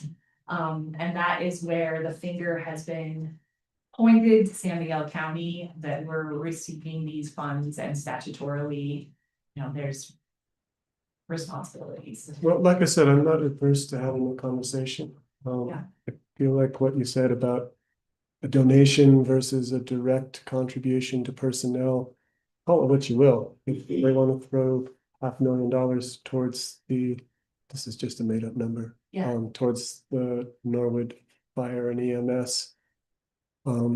That is great. That's a donation, and it can be used in any fashion that Chief Bachrath determines is best. So let's see where those conversations end up, and based on that negotiation, we'll know better how to proceed. Great. Can we talk a little bit too about Mountain Village, because I've seen some numbers going back and forth between the county and Mountain Village that indicate when the Mountain Village use tax is 4.5 times what we're getting It's 8.279 million, versus our 1.8. 1.839. Building permits and tap fees, I mean, they're getting millions and millions of dollars from this project, and recognizing there are going to be some impacts within their town.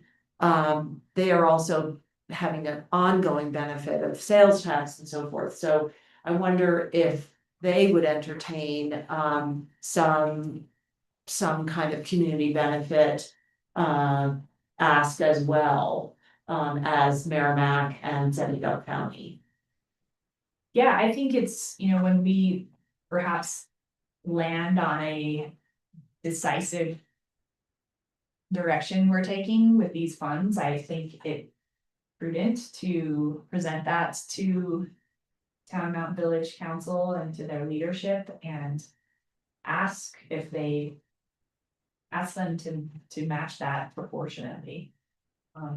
I think that it is very appropriate, and, there have been ongoing discussions with representatives from the Mountain Village about these funds and the fact that their council have already pre-allocated all down to the last dollar, based on the impacts they're anticipating from this project, roads, parking, community housing, and they're pointing towards the wastewater treatment plant, and the potential, the benefit that that will bring to the community and their hopes for developing community housing in the Ilium Valley.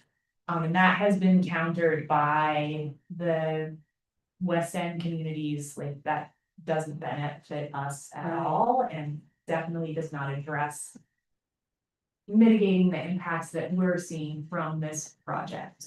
And so, yes, that the county has received this $1.8 million and we have our statutory responsibilities to take care of our people. But I see it beyond that, and I think taking care of our region is important, and I think it's all of our responsibility.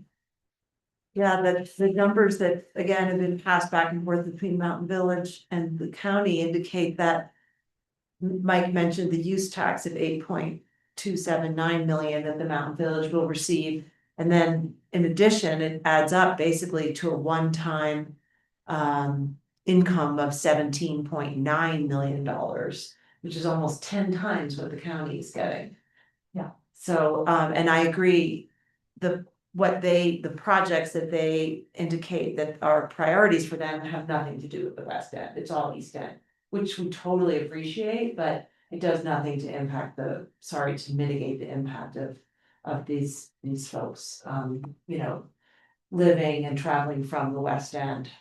Right, and I appreciate the forward thinking kind of philosophy around supporting infrastructure on Wrights Mesa, because yes, we're seeing use tax from this specific project, and I want to try to mitigate the impacts for this specific project in every way that we agree on. But I think looking forward into future projects and growth in the region, the Norwood community is certainly going to be needing to bolster infrastructure to support growth on the east and projects coming down the pipeline. And once again, I think it's all of our responsibilities to think regionally and support the communities that are supporting the regional economy. And I think it's a way that we could actually make a difference in planning for the future.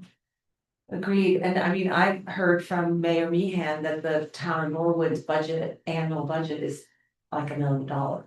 So they do not have the resources independently of us to absorb impacts from the East End. They just don't. Right, and I've been paying close attention to the Norwood Water Commission's process in navigating, trying to fund this loop line project, and they're looking at a $9 million projected project cost, and they don't have anywhere near that, and are thinking very creatively. In fact, they've even just opened a bank account and are looking to private donors to help support the project. It's gotten to that point, and it's an imminent critical need now, just to support what currently exists on Wrights Mesa. And I think it's also, that that loop line serves an 83-mile radius. It's not just within the town limits of Norwood, it's the whole region there. Just since I have this in front of me, I had to pull up this information. I didn't want to give wrong information, but the Rimrock Hotel, the occupancy is 85 to 90 people. And Commissioner Gleason, if I just occurred to me that I never explained the rationale behind when I threw out that potential grant match of $1 million out of the 1.8 million. And my thought is that we're going to eventually receive property tax, both commercial, residential property tax from the Four Seasons. We'll likely receive some sales tax, but we also know that that is not until the project is completed and occupied, which is approximately 4 years. So that's why I was thinking if we were looking at funding a position or positions, that 800,000 would be the amount I would be thinking of to hold us over for those 4 years until we have such property tax and sales tax revenue to support that in an ongoing way. That's why I suggested the million and not the entirety of that money, understanding that there is likely to be an additional staffing need, whether it's fire, EMS, or law enforcement. Okay, I missed the $1 million suggestion. I had So- just suggested that we Yeah. set aside Yeah. in our thinking, at least now, $1 million for potential grant match for this urgent need that Commissioner Gleason just spoke of the Loop Water Line project. I don't know if that is going to be enough of a contribution, but I thought that if we're setting aside 200,000 a year Yeah, for staffing for 4 years, that leaves basically $1 million. well, I don't think we should be funding, the county should be funding the full ask of the fire department, which I 90 times 2 is 180. I don't know if that's the 200 you're thinking of. I mean. It was that, or I Or heard that deputy. number, or a deputy. Yeah, sure, exactly, okay, I mean, I feel like. Well, I like the idea a lot, of setting aside $1 million for the support of the loop line. And I'll just start right there, but I also feel like.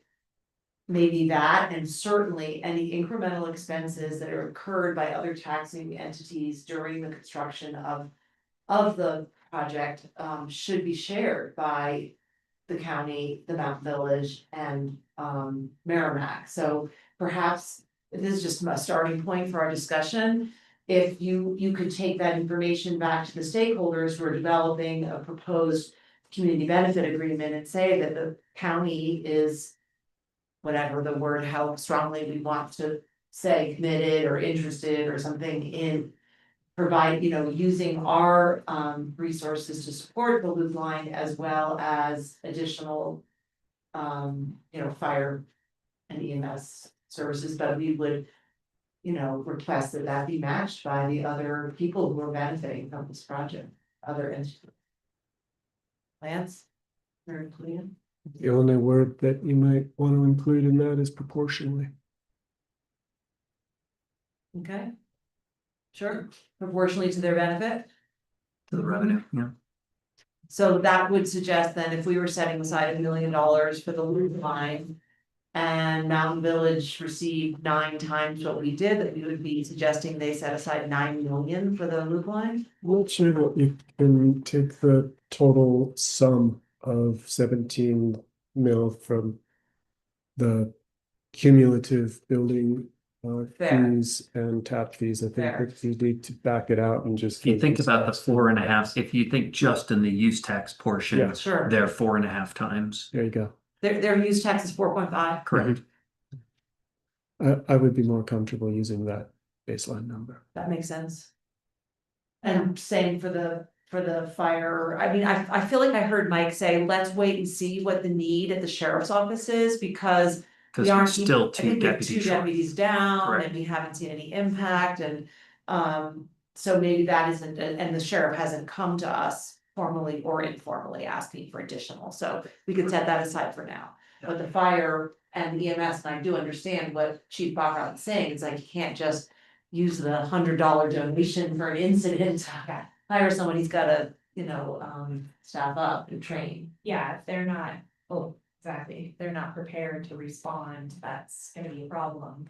And there was direct communicated concern from the community that with the current staffing of the regional EMS agencies, there are, the residents who are paying taxes are gonna lose service, right? If there's a temporary influx in population, but there's still the same amount of resources, the community loses.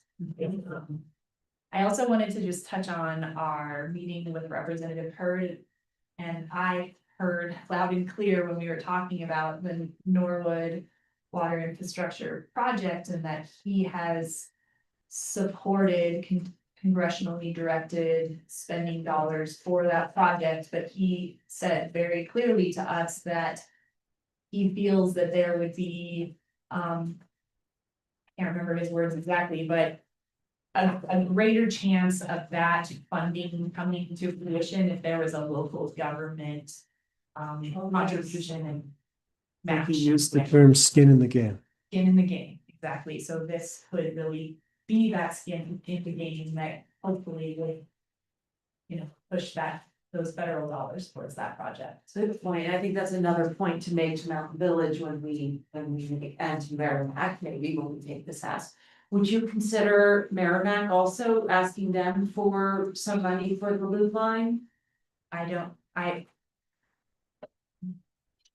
might bring that back to the stakeholder group. There is, so I will say that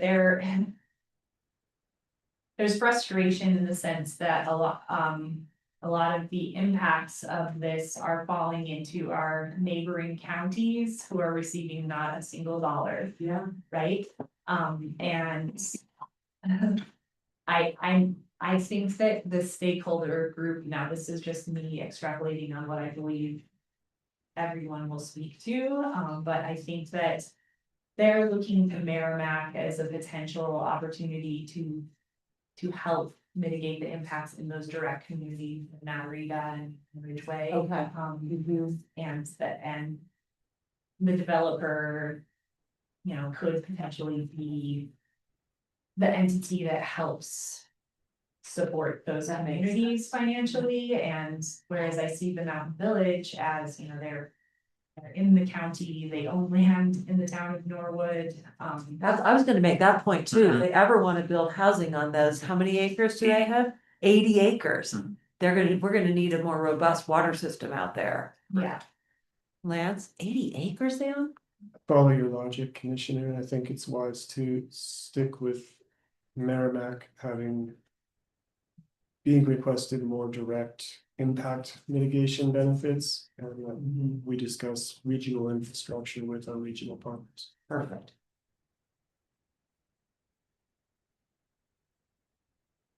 How do you feel about the, Lance, the $1 million possibility of, or set aside for the Norwood?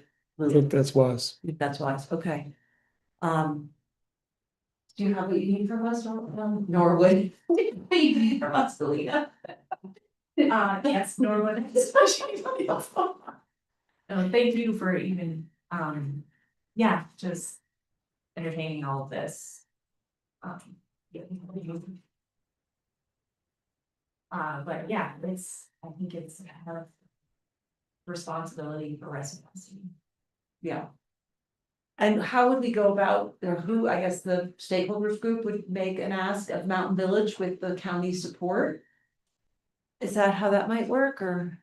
I kind of think that it's two different things. I think that the stakeholder group is talking about the mitigation impacts. Okay, And that our potential investment in infrastructure and request to Mountain Village to join us in our match is a separate conversation that we would want to have with Mountain Village. okay, Because I could foresee, to Commissioner Gleason's point, frustration coming from that group saying, wait a minute, why are we talking about advocating for a project in your county where you're receiving this financial benefit or not?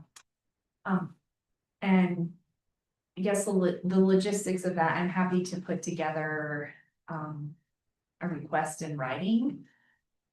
It might be best I don't know, I guess I'm gonna just pose this to you all, do you think that's best to go from elected to elected and I reach out to Mayor Prohaska on this, or should we go staff to staff?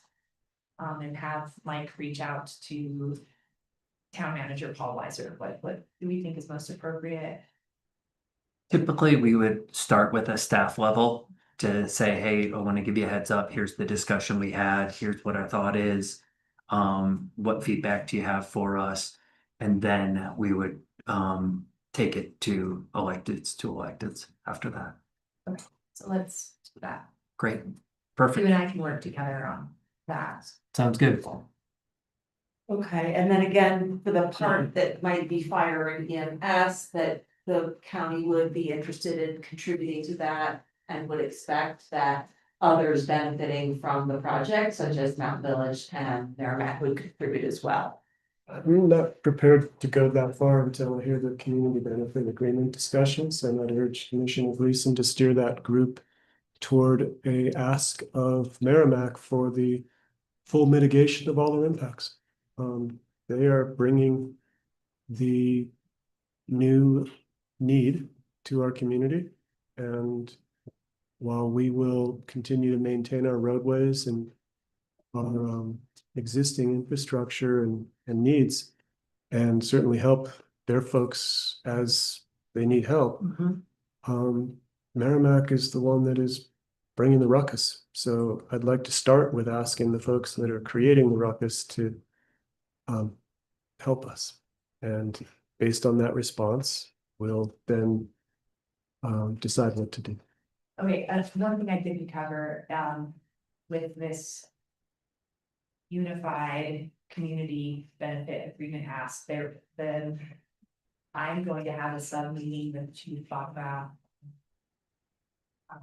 Sheriff Koval and Mayor Meehan to talk about the Stanfield, and he asked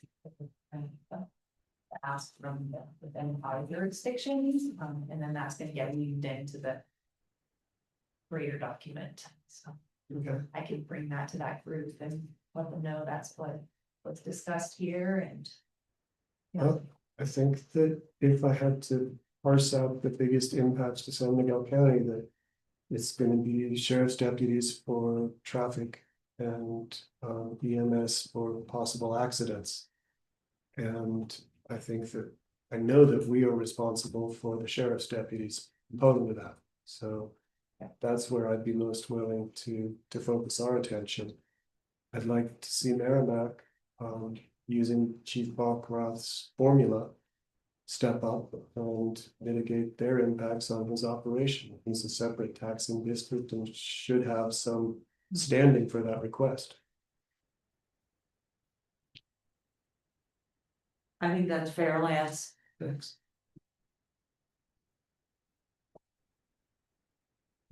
Does that make sense to you, Galena? Or are It you does. looking for something different? Do you have a different suggestion? No, I mean, I think it makes sense, I'm not sure how it'll be received. logically and on paper, what I've heard in all of these discussions is there is not an appetite for that. But it never hurts to ask, and We then we can haven't- come back to the drawing board. Yeah, we haven't Yeah. yet made a formal Right. ask. We've had discussions.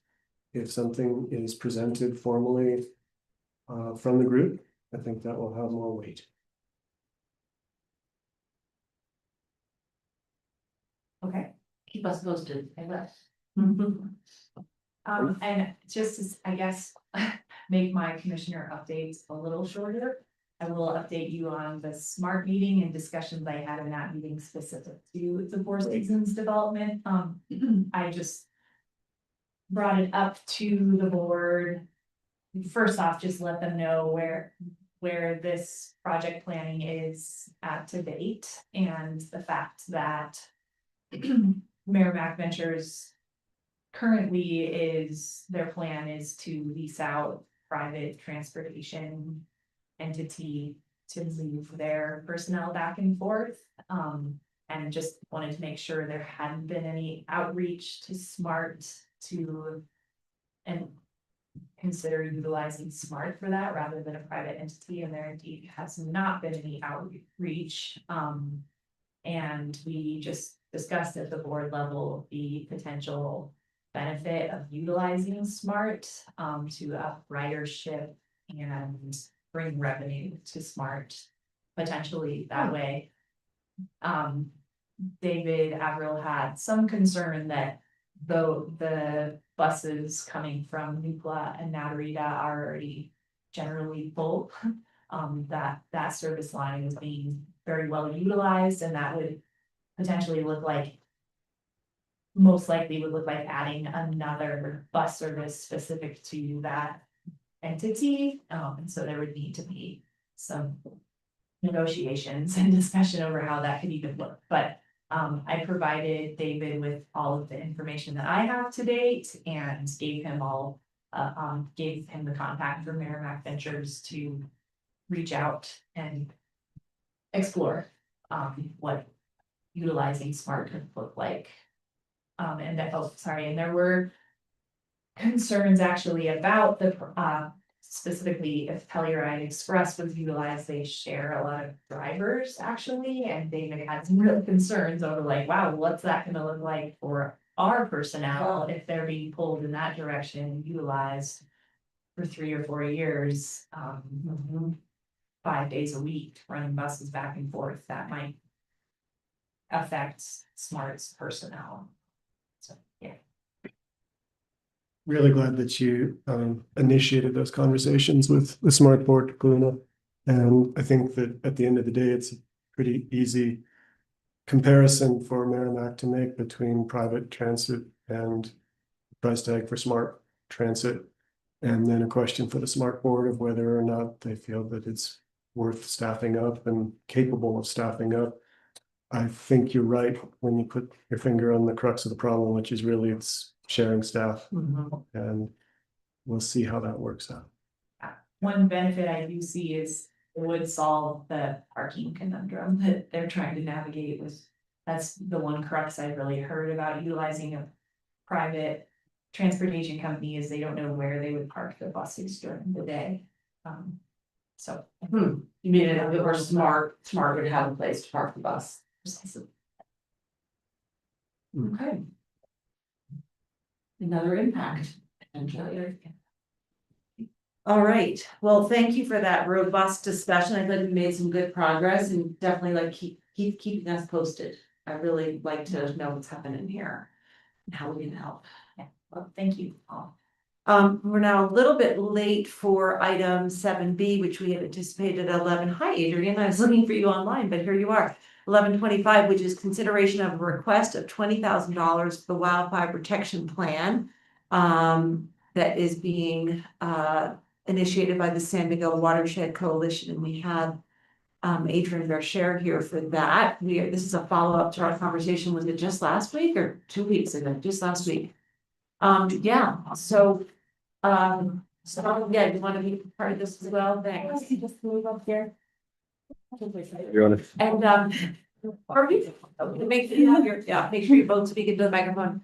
Does our staff want to do any kind of introduction, or we just turn it right over to Star and Adrian? Well, Star is our staff. Yeah, and just only background. Yeah. I know through the community support requests, there were 2 items that the commissioners indicated funding. One at $9,500, one at $12,000 thus far through the Parks and Open Space Fund for 2 separate projects from San Miguel Watershed Coalition. So I just wanted to provide that brief bit of background that this is a separate request. This is not any use of that existing $21,500 that has already been allocated by the board. Interesting. And can you just That I know. remind Am I us wrong? No, what were those for? that's correct. I just wanted to highlight that the 9,500 is a pass through to Dr. Seibold for his forest health monitoring work. So we're his fiscal agent. We take 10% administrative fee to manage that relationship between the county and Dr. Seibold and the research, but that's not really Watershed Coalition funding, $1,000 if that is. So I just wanted to call that out. And then the other community funding request was for general operating, which is general operating, but also supports water quality monitoring in the basin and community events like the river cleanup and presenting to the schools. So it's just general. And then this would be the request, well, you'll tell us what it is, but This is this, for the yeah, go ahead and remind us. Discussed. Yeah. Yeah, the request is to support the development of a wildfire ready action plan, which is a San Miguel Basin scale plan, which is 1 million acres or 1,500 square miles, to assess post-wildfire watershed impacts, which include things like post-fire flooding, sedimentation, impacts to water quality, and impacts to infrastructure. And so the plan will develop a list of strategies and actions or projects that are site-specific to mitigate those impacts, and those actions and strategies would ideally be funded pre-fire to prevent post-fire impacts. And as I recall, that's about a $400,000 project, and you're looking for a total of $100,000 from local entities to provide a match to a $300,000 grant or grants. Is that correct? Correct. The primary funding source will be the Colorado Water Plan Grant Program through the Colorado Water Conservation Board.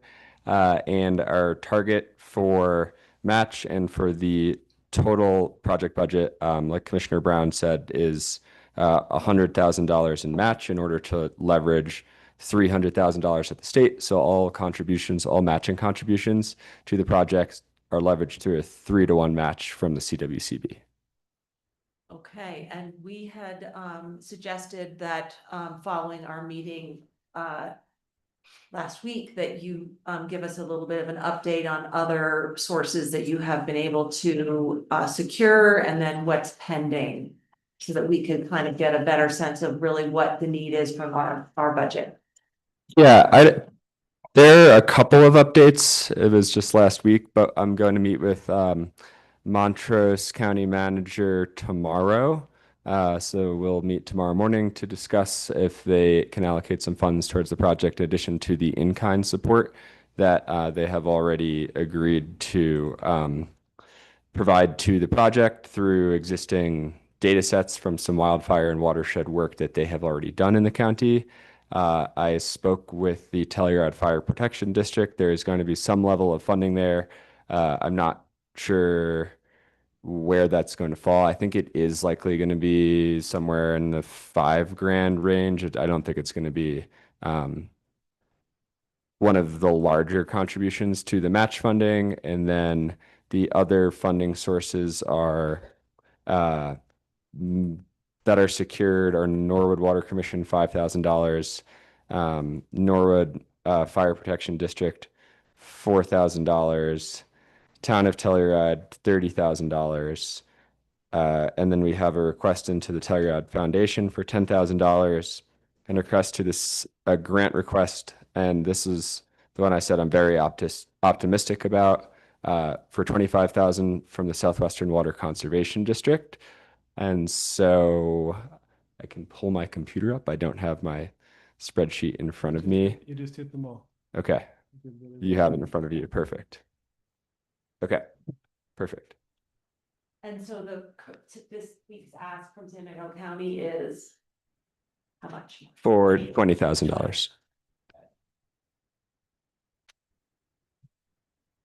And that would assume really nothing in cash from Montrose County. It wouldn't assume anything in cash, but I don't think it's unrealistic to expect some level of contribution from the county. I'm also scheduling a meeting with Town of Natarita and have a request into the Town of Nucla. I don't know if there will be cash requests, but with the 3-to-1 match, like really anything goes a long way. So I am going to make the ask, obviously outside of the county, but relevant. We were proposing that if the commissioners did want to support this request, that it would be through the general fund, through STAR's budget, and that she would be the liaison for this project if the grant is received. And obviously, if it is not, then the contribution would not go forward. Star, would like to make any comments? Adrian has been talking about the wrap for a year, I'm assuming, maybe longer. Yeah, at our wildfire collaborative meetings that we've had. And with this group, he's been talking about this and talking about the funding needs. I also provided him with a few grant opportunities, and he researched to look into if he would be able to apply for those grants to match the other state funding that he has. And I believe, the outcome is just a small request from each entity at this point instead of a grant to try to match another grant. So this is the approach he's taken and determined that this was the best route. So Commissioners, yeah, Lance. I've been at those meetings with you, Sarah and Adrian. I have to commend you on your tenacity. I'm in favor of this. I feel like Adrian has gotten us to a position where for a very small amount of contribution that we will get very useful document. I'm basing that especially on our Shannon Armstrong's comments last meeting, and that's still very fresh in my mind. And the entire conversation of last week is still very fresh in my mind. I don't feel like we need to rehash it. So that's where I sit. Great. I'll just anecdotally add that when I was a very newbie commissioner not very long ago and I attended the Growing Water Smart workshop, I learned from CWCB representative about what a wrap is, honestly, and came back really excited and like, we should do this, and then learned that there were already strides being taken towards this direction by the San Miguel Watershed Coalition and Adrian, and I think that it is a very worthwhile investment, and that is really good proactive thinking and something that we might look back on someday and say like, good thing we did that then. So I'm very much in support of it. Don't forget the next step is that we have to spend money to do what the plan says. Lots of steps between Yes. here and there, but it's a major step in my This mind. is the first step. Towards actually Yeah. making proactive decisions. Totally agree. Yeah, I'm also in full support of this. Adrian, I just feel really fortunate that you are leading this coalition and willing to do this work for the basin. We only have so much capacity as a county and we rely so much on our community partners and consider you one of our favorites.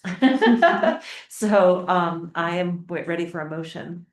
I move to approve a request of $20,000 for the wildfire protection plan for through the San Miguel Watershed Coalition, with the funding to be distributed as Mike described. I think it's called the Wildfire Ready Action Plan. Correct. Is that right? So let's just make that, Thank you. sorry, friendly amendment. I know you're reading from the agenda. I missed that. Do you accept that friendly amendment? Of course. Very good. You have a second? I second that. How do you vote? Hi. Aye. I as well. Thank you.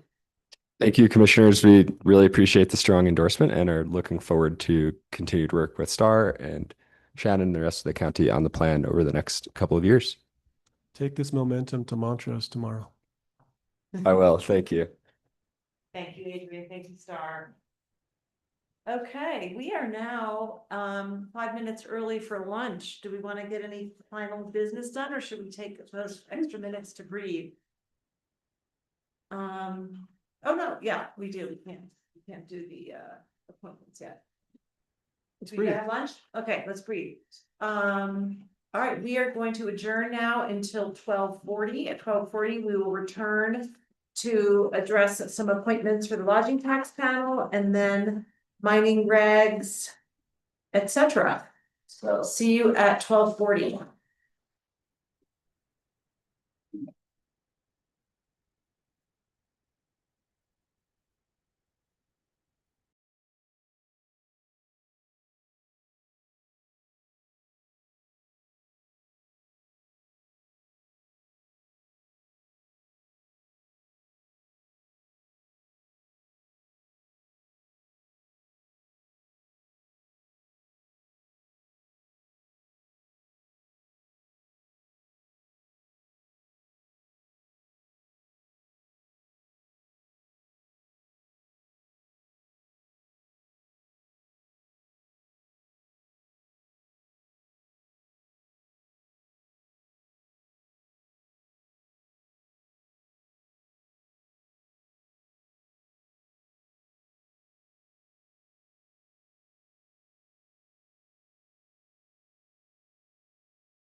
Yep, final swallow. Good afternoon, San Miguel County. We are resuming our November 11th regular meeting of the Board of County Commissioners. We are, have progressed on time to item 9, continuation of administrative matters. We have, for consideration by the board, approving Kirsten Strand for a 2-year term on the lodging tax panel, followed by a similar matter regarding Mr. Chris Bentler. I have not got myself on Zoom. Ms. Strand is on the Zoom with us, but I wanted to just briefly share with the public. We had 2 recent retirements after from the lodging tax panel of Gretchen Wells, who had served for several years, and we're very thankful for her service, and Christina Dixon, who had to step off for other reasons. And so that leaves us with just one member, John Duncan, owner of Telluride Outside. And we know that these funds, it's a 2% lodging tax collection on daily rentals, overnight stays under 30 days. And in the unincorporated county, the R1 collections are currently authorized by this panel to be given to the Telluride Tourism Board, and that amount totals about $95,000 this year. And the R2 area funds that are collected go to the Norwood Chamber. We held a work session on Monday when we received these 2 applications. We couldn't hold an official meeting because we are short 1 member of a quorum. And so we were ecstatic to read these 2 applications.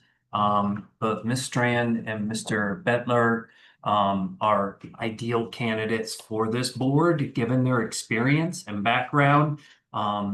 And so I don't want to steal anybody's thunder, but we're excited to hear from both applicants, and I can already tell you our staff is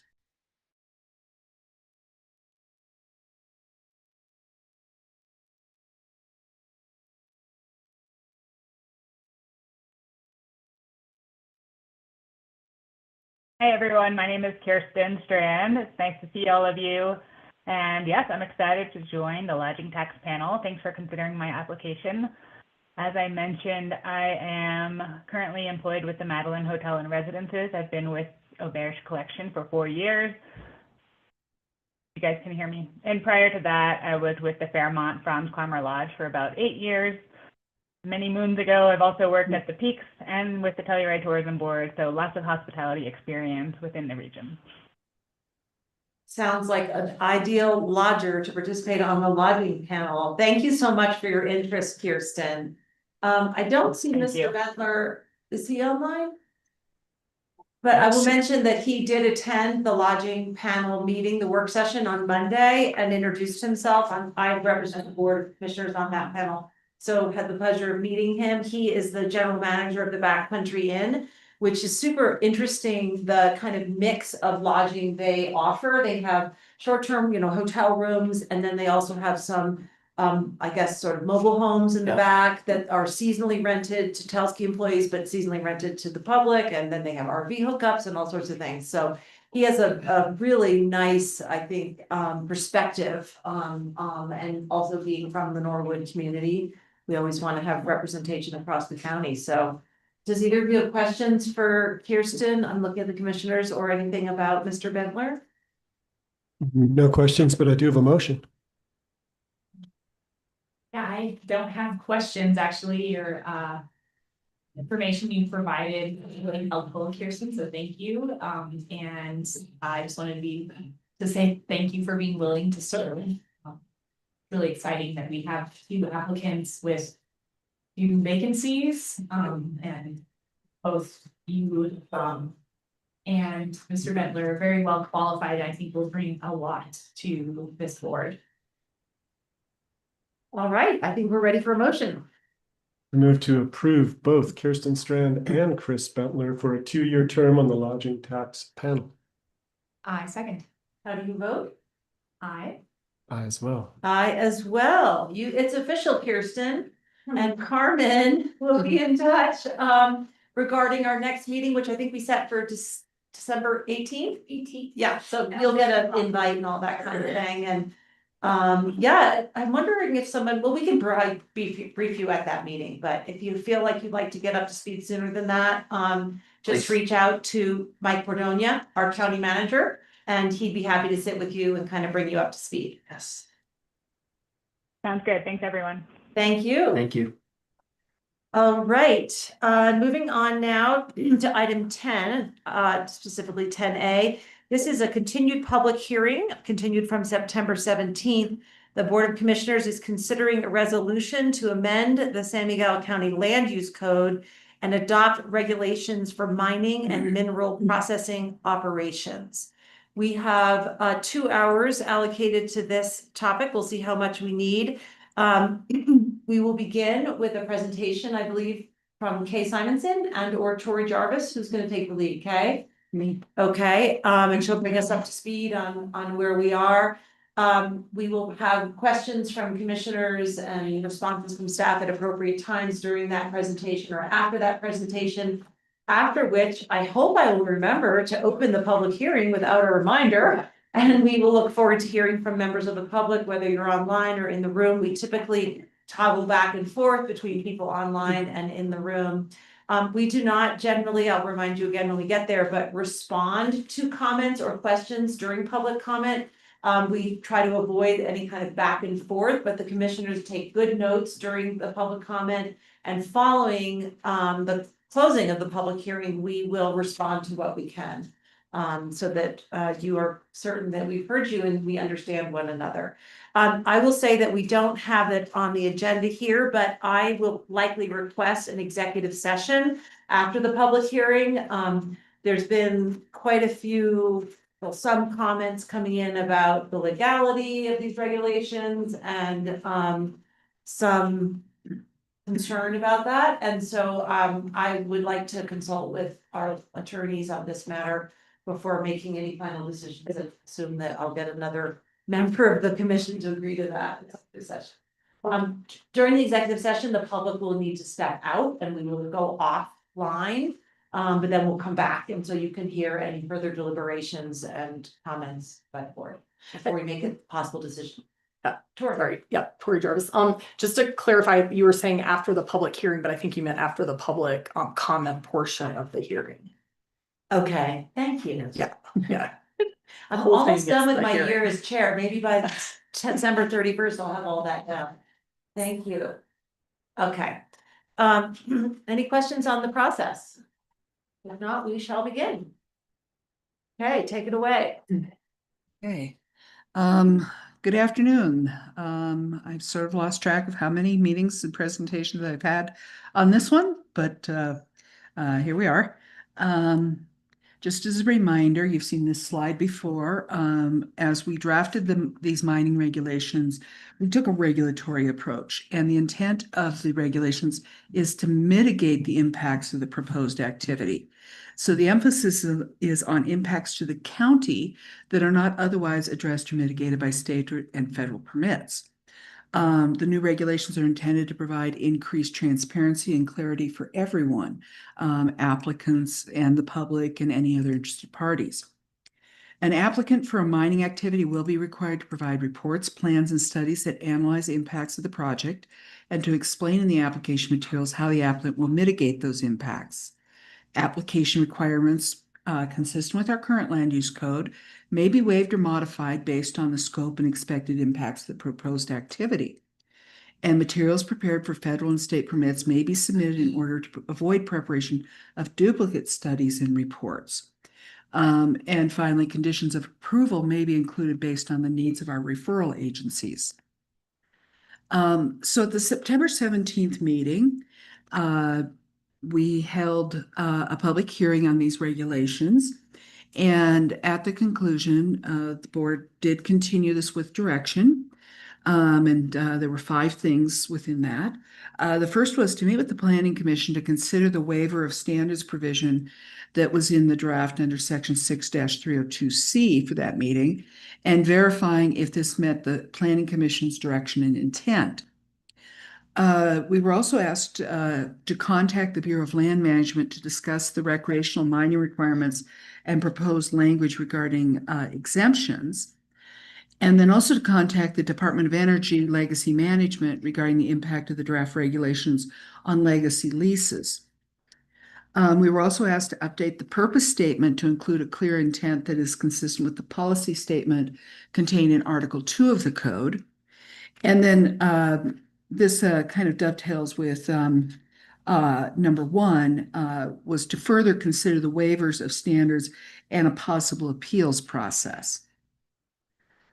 So with that direction, on October 9th at the Planning Commission meeting, they did consider the waiver of application materials, waiver of standards, and appeals of waivers, and discussed at length whether or not what was in the draft and whether it met their direction.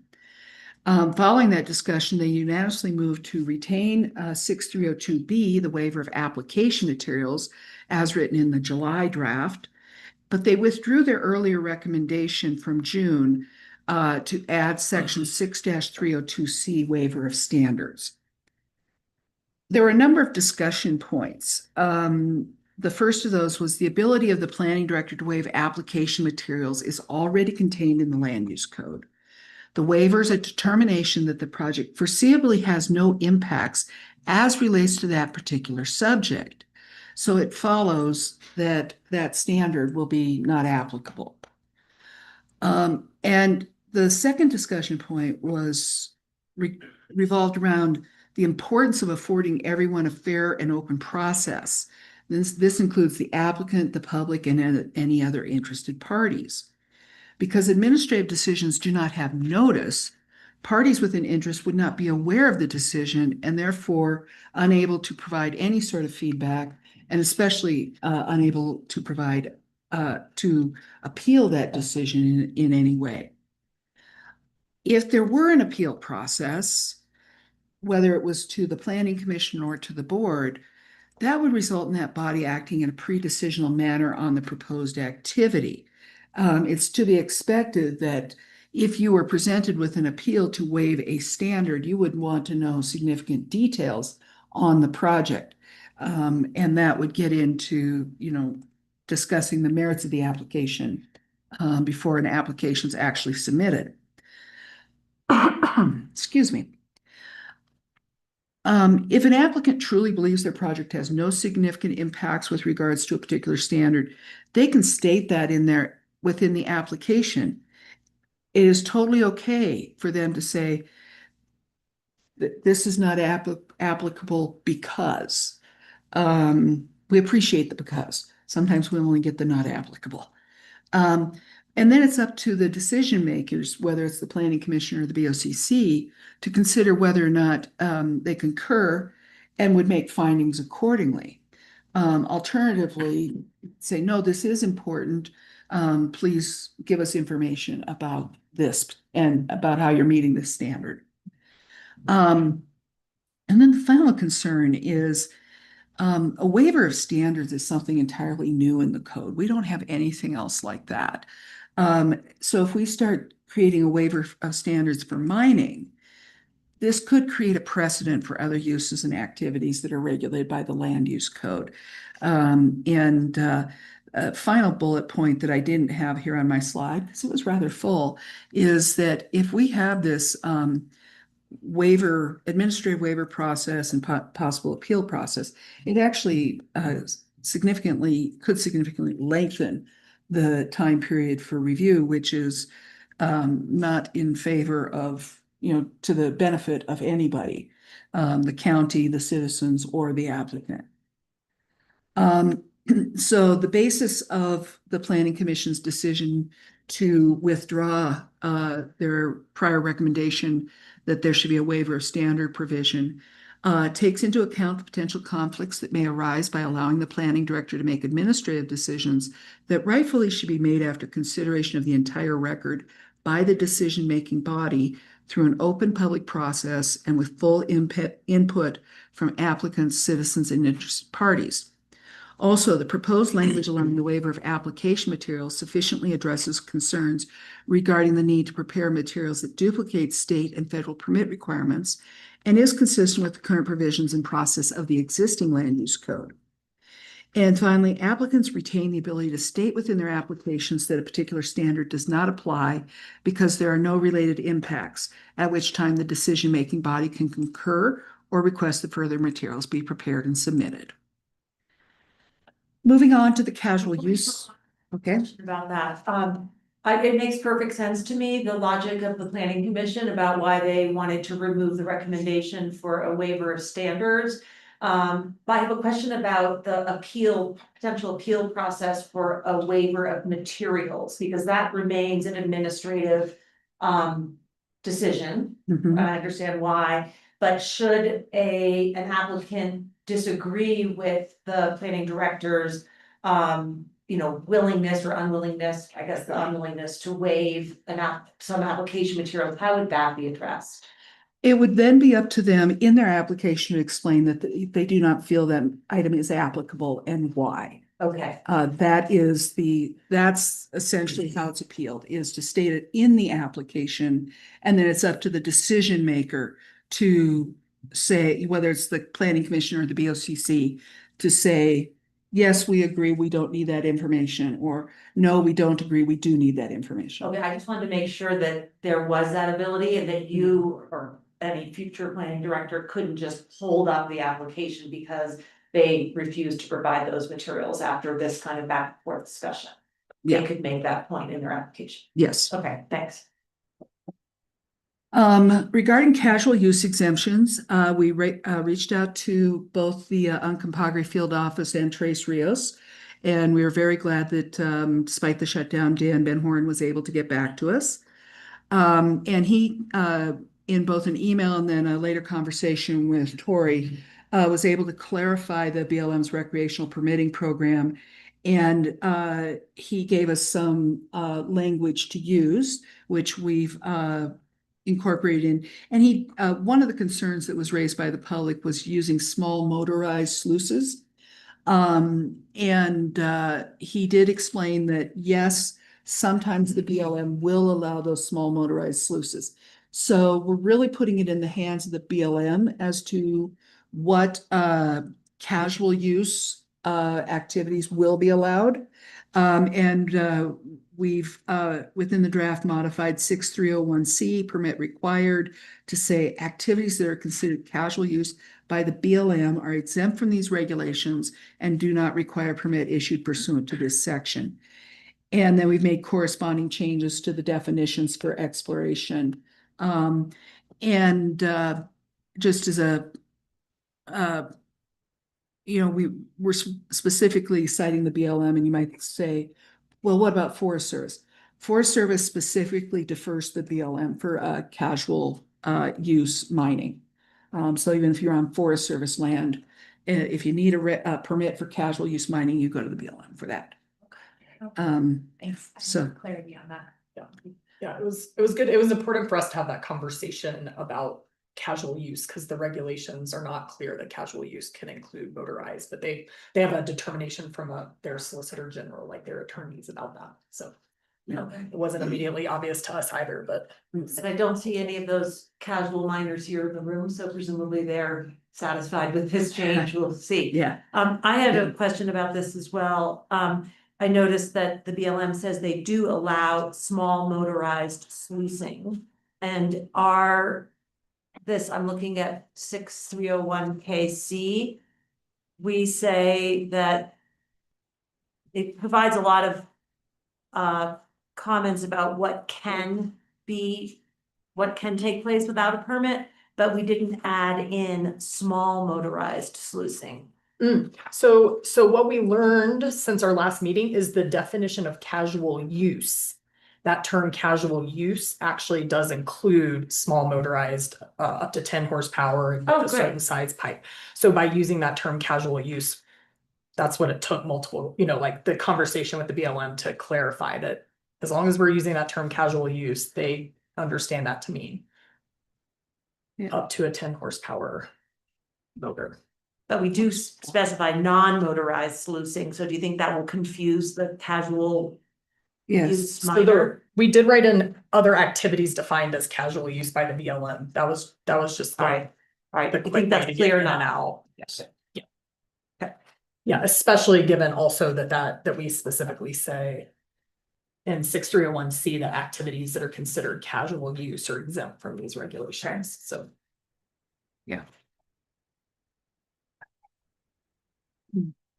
And then we also contacted, Tori contacted the Department of Energy Legacy Management team. And despite the shutdown, they did reply, and they'd had some staff transition out, but we were very glad that they were able to respond to us. They did provide a letter to us discussing their uranium leasing program, and they included a fact sheet about that. Within that letter, they asked a few things. They asked that the acreage threshold for activity notices be aligned with the 1 acre stormwater construction permit disturbance requirement. They noted that county level regulations may be duplicative, which we've heard, and noted some confusion in classifying reclamation activities greater than 5 acres as mining operations. We didn't make any further changes to the draft based on those comments.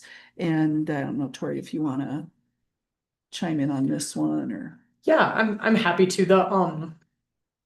After your memo from Kay and your meeting packet, you also have a memo from our law firm about, the comments received. And so at the very end of that, we did respond to each one of their comments. But I'm happy to just briefly summarize. So the current acreage threshold in the activity notice, so you request, if it's a half acre or more disturbance, you request that the federal agency notice the county so that you can understand what kind of impacts and if there's any related impacts from other activities going on in the area. It is a policy. We did not draft any changes to DOE's request to go up to 1 acre. I would say that's a policy decision up to you all. I do remember we specifically talked about if half acre was right in one of the work sessions, and that was determined by, the group during the work session. So that's part of why, staff didn't latch on to that. I think that's up to you all.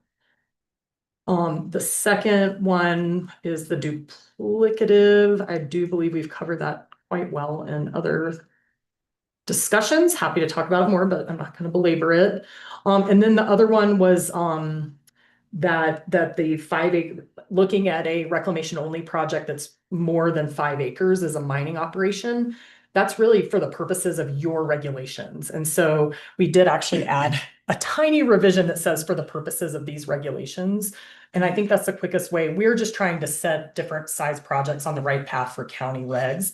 And we want to be clear, sure, that we're not trying to label what is a reclamation only project for any other purposes. So I think that at least helps clarify that it's only for purposes of what's in these regulations and how you get categorized.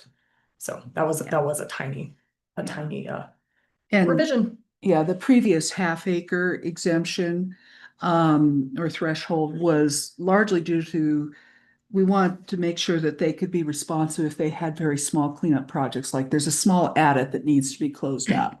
Or, a small pile that needs to be removed that, it's less than half an acre. They don't do, for those projects, they don't do extensive, individual permitting. Their crews are out and they're working. It's kind of like, imagine the highway department, cleaning culverts and, fixing things, that level. And then, so the uranium leasing program activities are required to obtain permits from the relevant public land managers and DRMS. So in that regard, and for purposes of county regulation, we feel that ULP activities are no different than other mining activities. So that's, that's our response to that question. Just to admit, and then I mentioned that we'd also received a letter from state BLM asking about, the relationship of federal and state regulations. And so I want to note that the county land use code has had regulations for mining for many years. The layers of local, state, and federal regulations have always coexisted. But our existing regulations lack clarity. Right now, we have to send people to multiple different spots in the code. Yes, this section is 50 pages long, but we're probably sending them to 50 pages in the current code along the way.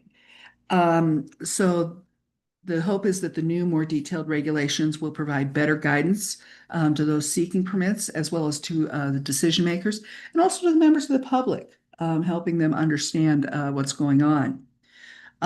Remember that these regulations apply to mining activities on private, state, and federal lands, and they apply to private mineral rights and to federal mineral rights. And the courts have upheld the rights of counties to require permits for activities on public lands, not just for mining, but for all, a wide variety of activities. So, as I said, these apply to private activity on federal land. And because the regulations are focused on mitigating the impacts of the activity, not on dictating whether or not mining may occur on federal land. We're looking at the impacts and how they relate to the county. The mining regulations are intended to complement, not conflict with federal and state regulations. Care has been taken to address issues of potential federal and state preemption. Colorado Division of Reclamation, Mining and Safety is the primary permitting authority for mining in the state, and they are the holder of the primary reclamation bond. We're only going to get reclamation bonds for impacts to the county that are not covered by that permit, most notably road impacts. And then also, again, noting some federal and state permits may still be needed for mining activities on private land. As you know, there's a whole cornucopia of potential permits anytime you're doing significant development. And then the purpose statement. Before you go on. Sure. I am looking at a letter from the Department of the Interior dated October 30th. Sorry, I can't pronounce the person. Yeah, that's the BLM state office. Okay, thank you. And they make the statement that a county denial of a permit at the county level, potentially based on issues about setbacks, noise limits, visual impacts, or timing restrictions, may directly interfere with an operator's ability to exercise federally granted mineral rights. So we made the statement that we are not dictating whether or not mining may occur on federal land, but the Department of the Interior, BLM, is suggesting that in effect we can. So I just wondered if we could address that. Sure. I mean, I'm trying to find it in the regs too. I remember seeing that in the letter, but what you are doing, if you were to deny a permit, it would have to be based on a failure to comply with specific standards in your regulations that are about impacts to the county. There is federal case law that says that the federal land management statutes do not preempt counties' ability to develop those types of regulations. Regulations that regulate environmental and socioeconomic impacts of a project. And that's how we view your standards, and we have crafted them very purposefully to comply with that. That is different than saying you wholesale cannot have a mining activity within a zone. That would be a problem on federal land to say you can or cannot do this activity on federal land. And I do not think that they're characterizing, I mean, they don't cite the case law that I have to find. Thank you for clarifying that. I know we talked about that at length. No, but it's the fact that okay. these comments keep coming up. I feel like we need to continue to make that point. Thank you. Yeah. And then the next thing was that you asked that the purpose statement be for section 6301A be revised to incorporate some of the material from the current policy statement of section 2-35, mining and mineral processing operations. And what that policy says is, it is the policy of the county to permit commencement or expansion of mining and mineral processing operations only in appropriate areas identified pursuant to the County Comprehensive Development Plan with review as appropriate. Boy, there's a lot of commas in there. Under Land Use Code Section 5-4 and CRS 24-65.1 to 101 at SEEK areas and activities of state interest, subject to adequate mitigation of environmental noise, traffic, and other impacts of such activities.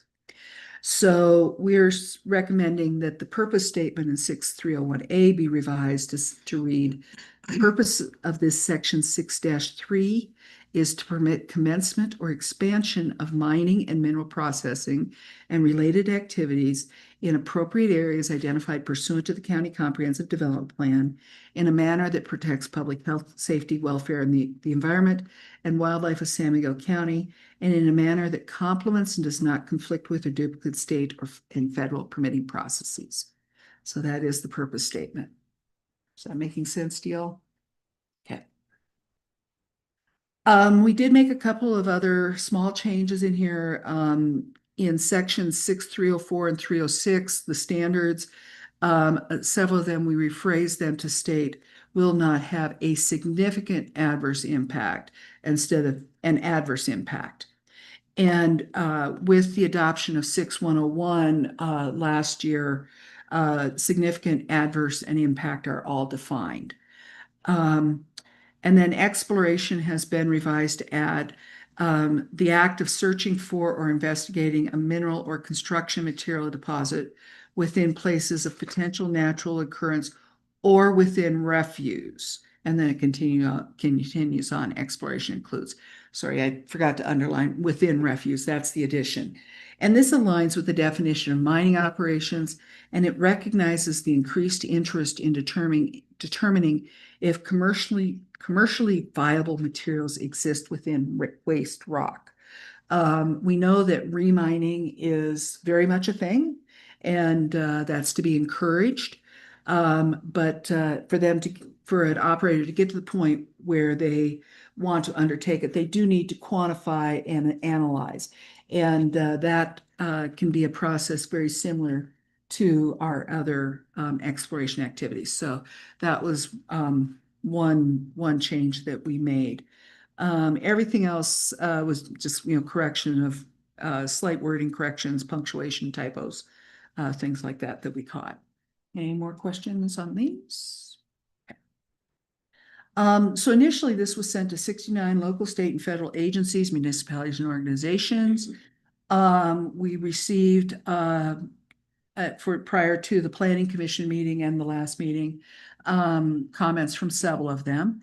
And then we've received new comments for this meeting from the Colorado Mining Association, the Department of Energy Legacy Management, and the Bureau of Land Management.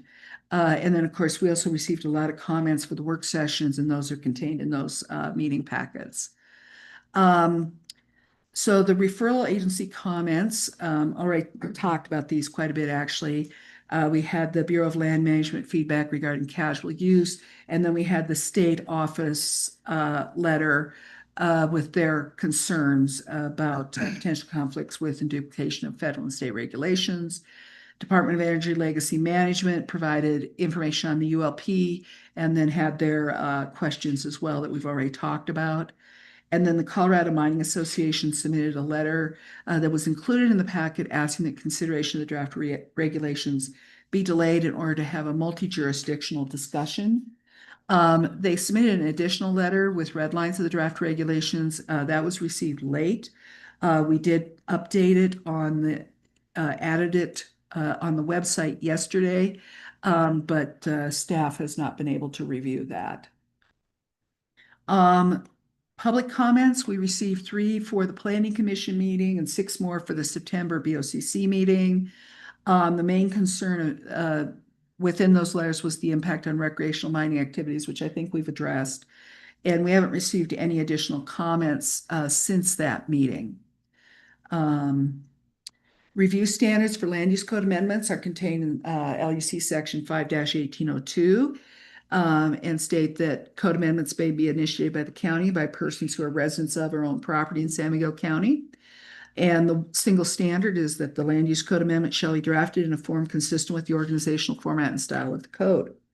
which it has been. And then section 1-4, purposes of the land use code. We usually look at those as well when we're doing code amendments, and that includes the purposes to implement policies, create a common system of administration and regulation, simplify the regulatory process, and protect public health, safety, and welfare. And finally, we look at the land use policies, and notably section 2-35, mining and mineral processing operations, which I've already read, so I'm not going to read it again. And then I have here a sample motion for you that would adopt resolution 2025-32, adopt the regulations as attached to the resolution. Those are the same as the red line draft that you received in the packet, just with all the changes accepted. If you do have any further changes, you could list them here. And Tori, is there anything you would add? Don't have anything. No. Okay, with that, I'm happy to answer any more questions you guys have. I have another kind of tough question, but I just feel like we should get it out on the table. There was a request by CMA that we pause this adoption and have a multi-jurisdictional meeting with the Dreams, BLM, DOE, and we have not done that. Can someone speak to why that isn't a great idea? So staff and the consultant have had a number of meetings with DRMS, with DOE, with BLM, individually. And we've also had conversations with CMA. We've never pulled everybody together in the same room because everybody has their own silo. They have their own interests. And we don't really see the need to, what would be the outcome? Would we be coming up with some sort of intergovernmental agreement? Because we're working across so many different jurisdictions with so many different interests, I don't exactly see the benefit of that or the productivity. Yeah, I'm thinking of this in two different ways. I don't think that their letter quite lays it out like this, but the first way is, and I'm not sure that their letter is suggesting this, but should we have convened a multi-jurisdictional committee to help draft these regulations? As Kay said, we did not do that. We chose to meet individually with all these folks. There's a second, I think, idea in what they're saying, which is there may be a benefit to having some sort of an agreement about how the jurisdictions will go through a permitting process together once there is an application. I don't think that you need to wait to adopt regulations to do that. And so I think I don't think anybody's saying that's not a good idea. That's definitely something that was brought up by DRMS of who comes first. That's in some of their comments way back when is, how does the county view these working over time? I think that's a question that won't be answered in the regulations. So I guess personally, it's up to you all, but that's an idea that's certainly on the table for you all. I just don't think it needs to happen before the regulations are adopted. I see Adam Ekman on the Zoom who wrote this letter on behalf of CMA, and perhaps he could enlighten us when we open up for public comment on what the intent is there. Two kind of pathways you're insinuating. That's a great idea. Thank you. Another piece of the public comment that struck me was from a second letter from the Colorado Mining Association, pointing out one particular area. We had asked for examples of where our regulations might be heeding or duplicative, duplicative to Dreams and others. And they did make one in particular suggestion that I looked at pretty closely regarding, let's see, for Dreams, it was rule 6.5, and for us, it was in a number of different sections. But I looked at them and they didn't appear to be competing. Like, we were not asking for, this is at the bottom of page 3 of the letter, the second letter on November 12th.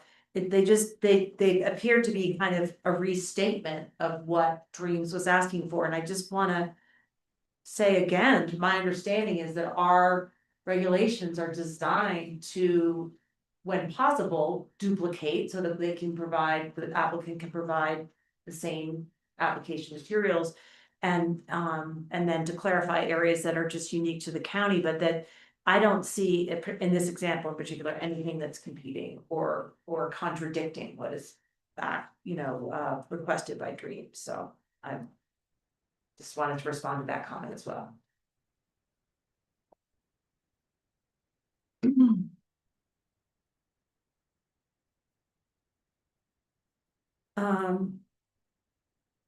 Would anybody else up here like to make any comments or questions for staff before we open up for public comment?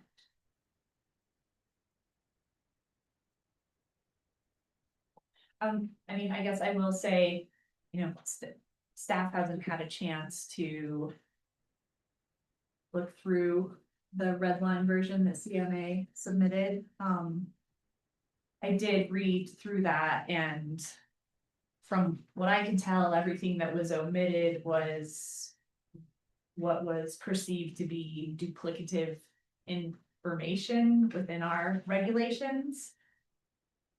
So I guess I'm really more posing a question to perhaps Mr. Ekman and those in the public to clarify if that was the intent of all of those omissions in that red line version. That was my impression as well. Yeah. That they retained the ones that were specific to the county and deleted or suggested we delete the ones that were duplicative. Yes, that's what I perceived, but I just want to make sure that They can clarify that. Okay. Are we ready for public comment? I am. Okay, so the way this works is, as I mentioned earlier, we typically alternate between somebody in the room, somebody online. We have a 3-minute limit to public comment, and the reason we don't go over that is because if we let one person go over, we have to let everybody go over, and we could be here all day. So recognizing that we have had many public hearings, we would just request that you stick to that 3 minutes, and if possible, focus on new information, new comments, because we have certainly reviewed and heard previous comments. So that's kind of my suggestion. Anything else? Mike, you're looking at me. Are you gonna open? Am I gonna open public comment? Public. Well, Hearing. Tori told me the We whole doing- thing is a public hearing, so I just need to open public comment. Okay, public comment is open. Who would like to speak first? Anybody? We have Paul from the Small Miners Association. Well, I wear a number of industry hats, and none of them are on today. I'm just here as an individual. As an individual, please help me with the pronunciation of your last name, just so we have it on the record and everybody knows who you are. Salaji, Salaki, thank you.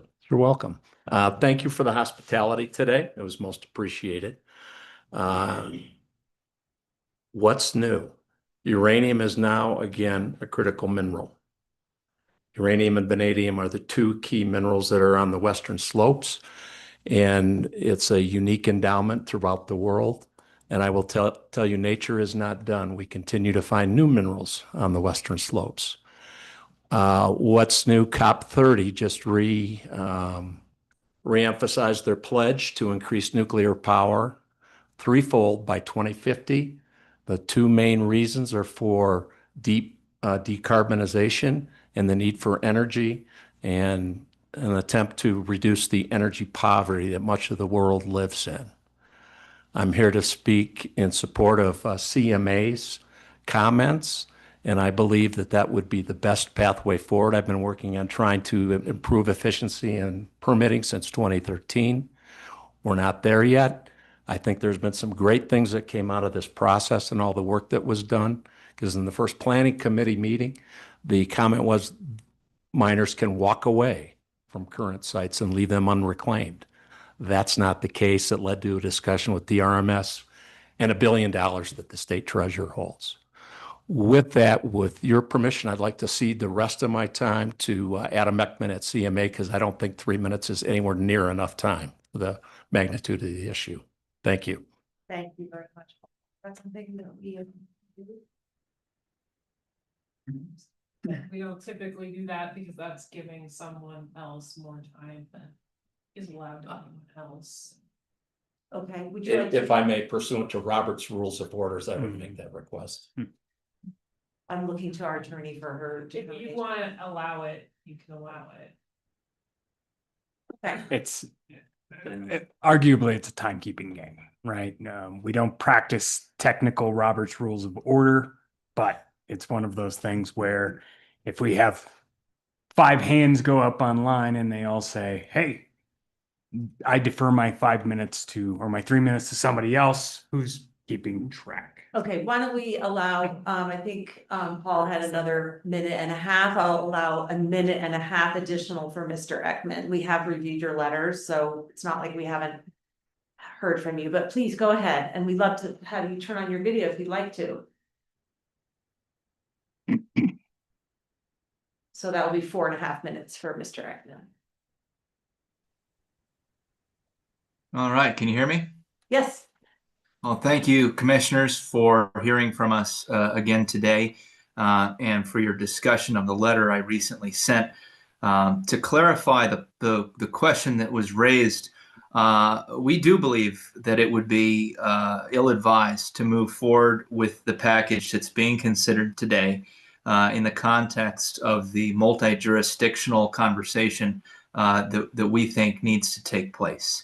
I don't think that conversation can proceed in good faith if this rule package is adopted today. And it really exists in our mind as an alternate to finalizing these regulations. As indicated in the letter, there are ample pathways that exist for county concerns to be heard and implemented into state and federal permitting processes, whether that's processes in the Colorado Mining Act, the Federal Lands Management Policy Act, FLTMA, NEPA, and none of these conversations have taken place as a group. I don't think that divergent opinions and interests is a great reason not to have a multi-party conversation. In fact, I think it underscores the need to do that. To date, the federal partners haven't been able to have these conversations because of the shutdown, which just ended last week. So really the opportunity to begin these discussions in earnest is quite new. I think that there is a very real opportunity here if we delay this and take the time to have those conversations to make the most of the existing authorities to improve communication and coordination, not just for the benefit of the citizens in San Miguel County, but there is a possibility to develop an agreement that could serve as sort of a first of its kind approach in the West to integrate county concerns into state and federal mining permitting processes. As Paul mentioned earlier, we have new information on minerals with respect to designations. Uranium is now a designated critical mineral by USGS. It joins vanadium, which has been on the list for some time. We're all very well aware of the increasing minerals demand related to clean energy development, advanced technology, national security. We saw executive orders to this effect last spring, increasing coordination for permitting processes for domestic minerals development, and also discouraging local interference with the need to shore up energy supplies. I think that finalizing this regulation in its current form would run afoul of those and would certainly get in the way of any productive conversations that might otherwise be able to take place between San Miguel County, DRMS, BLM, and DOE. So again, our hope here is that you will consider delaying this to at least have those conversations. Don't shut the door on that, and hopefully an agreement can be reached that serves all of the parties well. So I know that our time is short, and so I'll leave it at that. And if I've got any additional time, I'll pass it to Chris with our team who can answer some of the legal questions for you. Thank you. Thank you. We're not gonna keep adding this time. Sorry, that was kind of a one-time Nay. Okay, anyone else in the room care to speak, or as we alternate? Don't see any hands, so we will turn to Mr. or Ms. Chris Newman. Mr. And please introduce yourself and your affiliation. Oh, I know you. Hi, Chris. Yeah. Sorry. All right, Chris Newman with Greenberg Trorig and working with CMA and its members, including Anfield, Western, and Energy Fuels. I might ask if you'd indulge, closer to 5 minutes, but I'm going to keep it really short. Why does this matter? Why do we keep submitting all these comments? The industry views this as an existential threat. When this happens around the country, people take interest and take notice because what you're doing, staff keeps saying we are purposefully duplicative. What that means is you're reserving a veto. You mentioned rule 6.5. You said, well, it doesn't duplicate. The criteria there is that the operation will not be subject to significant risk from geologic and natural hazards. That's exactly what DRMS does. So if you play this out, our PhDs get with the division's PhDs, we show there's no hazard, they say we agree, they give a permit. What would the county do? The county would basically be saying, we don't like the decisions made in Denver, we want to make them ourselves. That is duplication, that is conflict, that is preempted. Even projects on federal land in Colorado need a state mining permit. And the state of Colorado, the legislature gave permitting authority, reclamation standard authority, and bonding authority to DRMS, not the county. Section 516 of your code had had land use standards. And if you look at them, they are all the standards that we do not propose to delete. Traffic, noise, there's, the list, look at 516. What you're doing here and what you say in 6301C is you need a county mining permit. This is a mine permit program, not a land use standard program. You are duplicating the state mine permit. You can't, respectfully, you can't do that. That's why we see value in the MOU, because you don't need to hire consultants or staff. You piggyback on the expertise of all your agency stakeholders who are already vetting this. You raise your additional concerns. We have the permit addressed in one forum in front of DRMS, where not only the applicant, but citizens can take party status and have appeal rights. There are absolutely appeal rights addressed in the DRMS process. One reason for this, 6.2 and the energy projects, we want to be similar. There is no agency assigned exclusive permitting authority by the state for those kinds of projects. This is different. This is totally different. The state wants mining, it wants to encourage mining, and so that's why we have that. Let me just say, lastly on the waiver, we do think it's important. There is a provision in your code for a waiver. It's called a variance. We can come and say we don't think things apply. Counties all the time come up with specific approaches to variances. That's what we're asking for here. The waiver is effectively a variance. If it's already addressed by DRMS or DOE, and by the way, we're saying here that the waiver of application is because there's no foreseeable impact. I think we understand your point, Mr. Newman. I do. Thank you. Appreciate it. All right. Okay, anybody else in the room? Moving back to online, I see Ruthie Boyd.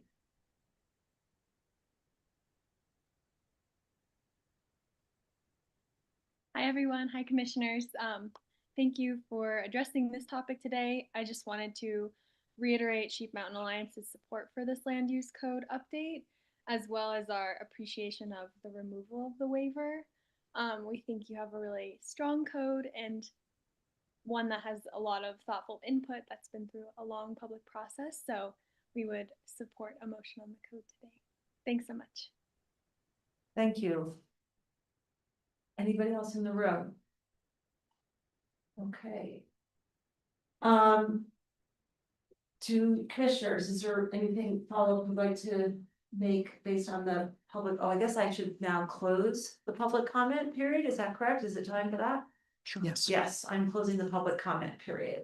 Thank you. And would anyone like to respond? I'm looking at my notes here, but while I do that, would anyone like to respond to the questions or really the comments? I'm gonna, bring up, discussing, talking about having some sort of multi-agency, state, federal, local Yeah. agreement. On numerous occasions when we are reviewing, as a reviewer, referral agency, providing comments to those agencies, we will sometimes ask for conditions to be placed that are important to us as a county. And if it falls within their enabling regulations or legislation, they may include that. But if it does not, they will say, no, thank you, we cannot include that. So that's what I meant when, everybody has their own silo. The federal agencies, and there may be a number of them that are involved, have their legislation and regulations that they are responsible for. And at the state level, each agency that we deal with has their legislation, their regulations that they're responsible for. So well, it would be lovely if we could all be coordinated on the same page. That's not been our experience, that everybody's working within their own framework. And it's not that we're not cooperating, but we recognize the limits of how far we can go as each of us are moving through it. Thank you for responding to that. My concern with sort of starting over, if you will, which, and having this cross-jurisdictional conversation is that it could be years before any kind of agreement, if it was ever developed, would get confirmed, and that we have I don't want to say urgent, but we have a need to continue to review applications for mining, and we've seen those accelerate in the last few years. So I kind of am with Tori on this, is like, this is something that we could potentially work on after adopting the regulations, but to just continue to work with the vague, and scattered regulations that we currently have in the land use code is concerning to me, given the accelerating interest in uranium and vanadium, which I totally understand. So I'm a little concerned about starting over.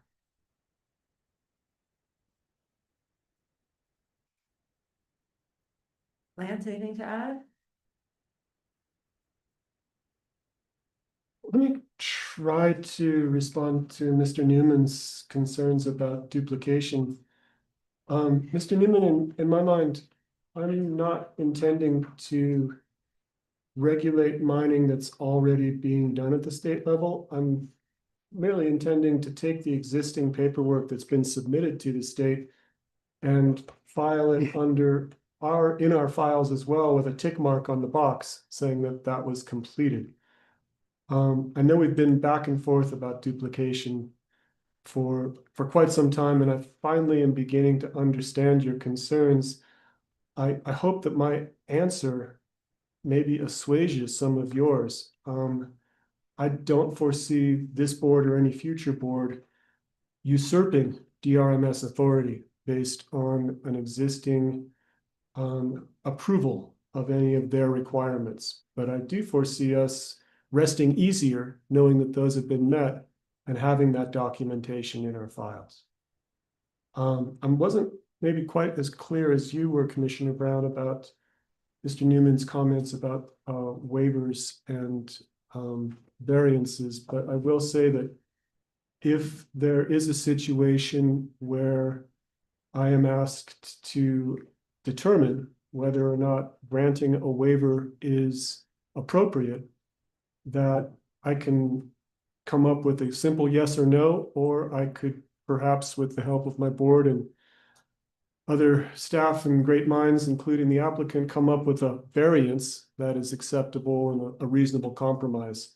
So I'm not sure that the terminology matters so much as the concept, which is that if the applicant finds that there are portions of our process that do not apply, we're willing to hear that. And we're trying very hard, I think, to create room for that opportunity because, as was pointed out in the beginning of our public comment, uranium is now listed as a critical mineral. In our opening remarks about these code amendments, code updates, we do not want to close the door to mining in San Miguel County. We want to open the door to responsible mining. And I truly believe that. I know that at first blush, these regulations look large, but I think Kay is correct when she says that instead of having to look through many pages of land use code to find the regulations that currently exist, these are now gathered together in one place. And as I mentioned earlier, portions of them may be waived without anything more than administrative discussion and review and decision. That, to me, achieves the goal of clarity and simplicity, which is what I think we're all striving for here in this room. Thank you. Yes. Selena? Thanks. And you just said a lot of what I have been thinking and trying to sift through this long process at this point is the concept of what has been called the duplicative nature of these drafted regulations and the ground truth of the submission process and what it will actually look like. And I'm having, it seems through the process that is laid out here that because of the necessity to comply with BLM regulations on federal lands and the DRMS process, that these drafted county regulations allow for that information to get sifted through our process. And in turn, it is not duplicative in the need to provide that information multiple times. It is provided through those other application processes. And that was one of my main concerns, is that it would be a real administrative burden, but I don't see it that way. I think that there is a pathway that is quite straightforward. And so I feel that it's been addressed, and specifically with the Planning Commission's decision to uphold the waiver of application that is already laid out in our land use code, but to remove the waiver of standards, that it makes sense to me to be able to give a thorough public process. And I think that is in the benefit of the applicant as well as the public, and any interested parties. And I do feel that is very important, and I stand by that decision. So yeah, and I did, as I was mentioning earlier, I did take the time and read through line by line the red line version that was submitted by Colorado Mining Association. And I just don't think it is in the county's best interest to omit all of those standards and conditions when they are concerns of the county, to be able to look after public health, environmental health, and our responsibilities to take care of our lands and people. And specifically when we're looking at private land potential development, I think it important that those considerations are taken in any application that's submitted. I would like to address, because I think one question looming that was presented is by the Department of Energy is the 1 acre disturbance versus the half acre that are in our regulations. And I think we should discuss that and. Thank you. That was on my mind as well. Kate, when you brought that up, did you say that that half acre is consistent with other aspects of the land use code? Or did you just say that was something that had been discussed and the planning commission wanted to stick with the half acre? As I recall, the half acre came as a result of prior input that we'd received. Either in public comment, I think it was in a public comment, might have been in a letter. But where they had asked about having the ability to, or, you know, the exemption for these very small projects. And at the time that request was made for a half acre. Now this is, you know, tying it to a different benchmark, which is the 1 acre requirement for stormwater management plan. And that's the Water Quality Control Division has Yes. that 1 acre, you have to do a construction permit for water quality, and that's where the erosion And- stormwater management, comes from. So yeah, I mean, again, it goes back to the, you know, the alphabet soup of agencies that have involvement and the many layers of regulations. And there's, you know, just really a lot of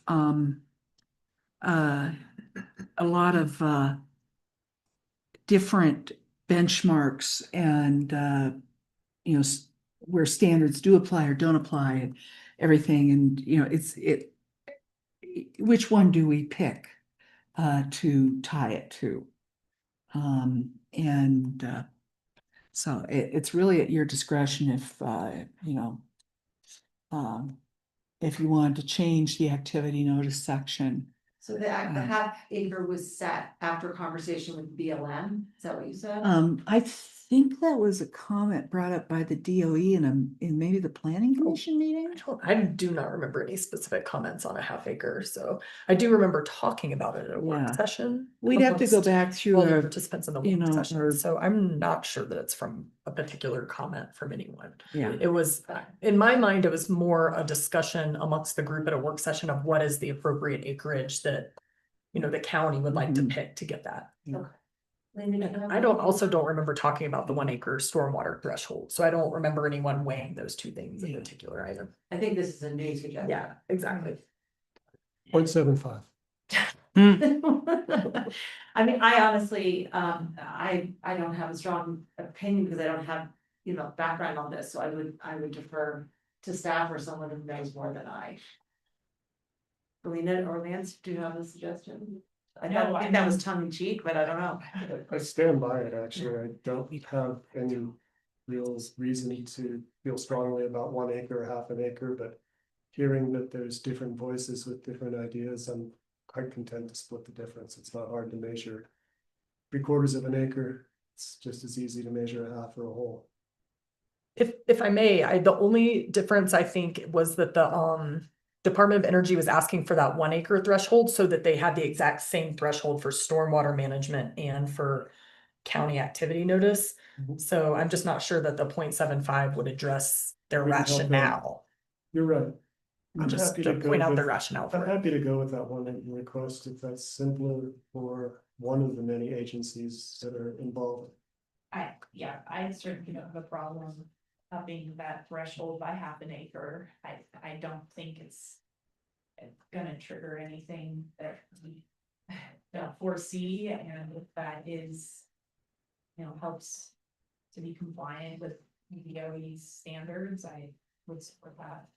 And simplifies things to some extent. I think that's fine. Okay, so let's make that change.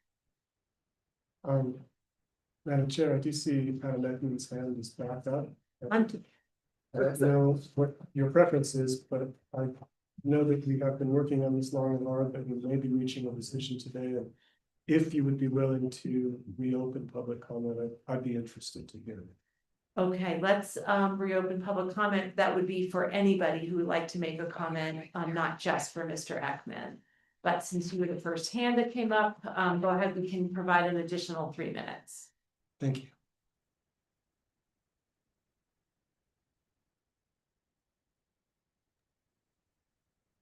I don't intend to take up an additional 3 minutes. I appreciate you reopening public comment. I just wanted to clarify that the other agencies, if there's any question about it, they have signaled willingness to negotiate an MOU or MOA to address county concerns. So that is something that they would be interested to do if you would be willing to consider it. That's all.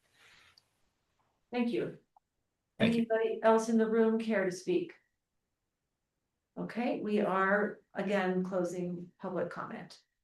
Oh, sorry, Chris, Mr. Newman, sorry, you're back. Hi. I missed you. I mean, I missed your hand. I'm sorry.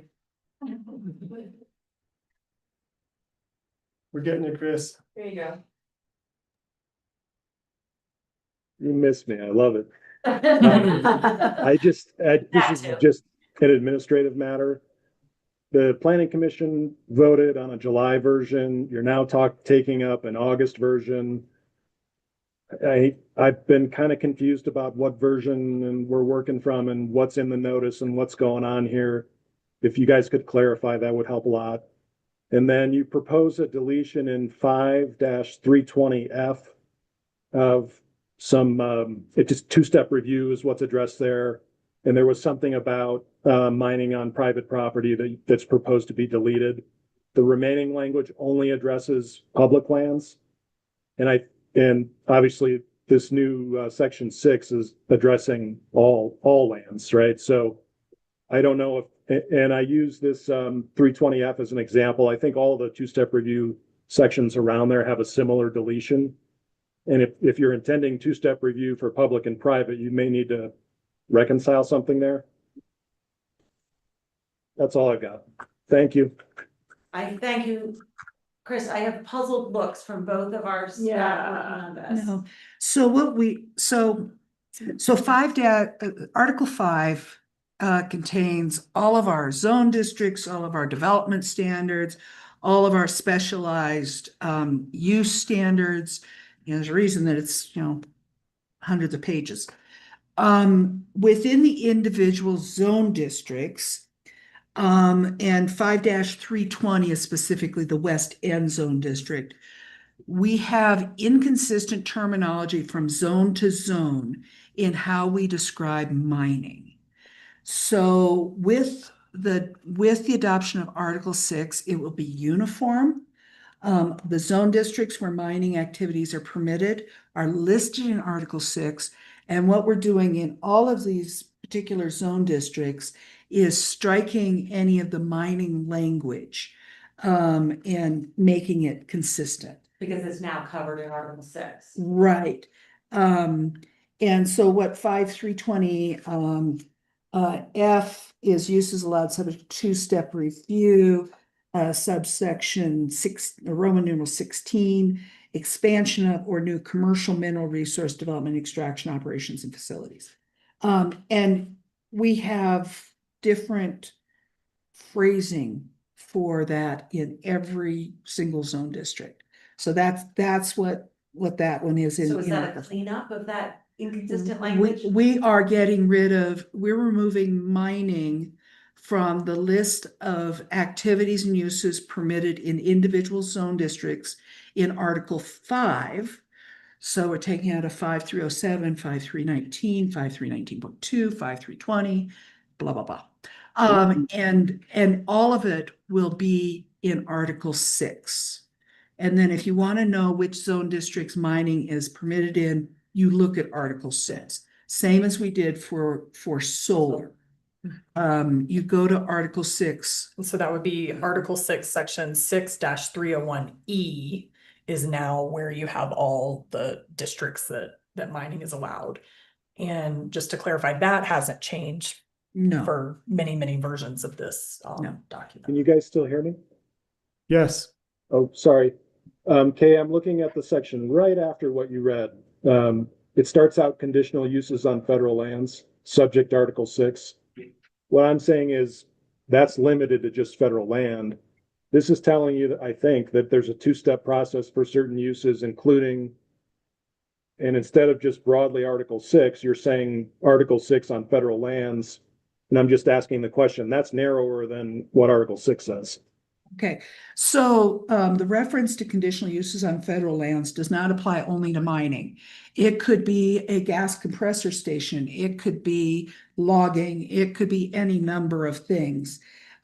So we are cross-referencing, we're amending 5-1101, which is conditional uses on federal lands, which refers, right now it refers to sections 3-6 for procedures and 4-7 for submission contents. And then we're adding them in there, or to Article 6 for procedures and submission contents for natural resources, whichever is applicable. So we already have solar that could occur on federal lands. That's in Article 6. So it's really just, cleaning it up and saying, conditional uses on federal lands subject to 511, or we could add in here an or, but we are looking at 511, and then we're looking at Article 6 where applicable. It really depends on what the proposed activity is. Okay, it sounds to me like this has been carefully considered by our staff. So Chris, if you have any further questions about that, I would ask you to follow up with Kay afterwards, if that's all right. But I appreciate your close reading of that. And in terms of the version of the regs that we are looking at, the one that was posted is the date of November 19th, correct? Yes, the one contained in the packet. Yeah, so it would be attached to the agenda, and it has been since last week. And was it also the one that was sent out most recently to the agencies, or were there some revisions made? So we did not do a new review agency period Okay. on this one because you had a rather specific list of things to consider. So we were working off of the August draft, and then we updated it based on the feedback that you had given us at the September meeting. Yeah. And what the Planning Commission gave us at the October meeting. And so that's why you've got the red line dated November 19th today. And then the non-red line version, all changes accepted is what's attached to the draft resolution. Okay, thank you. Maura? Yes, I'm closing the second round of public comment, and that will be our final public comment. I would like to make a motion to go into executive session for consultation with an attorney.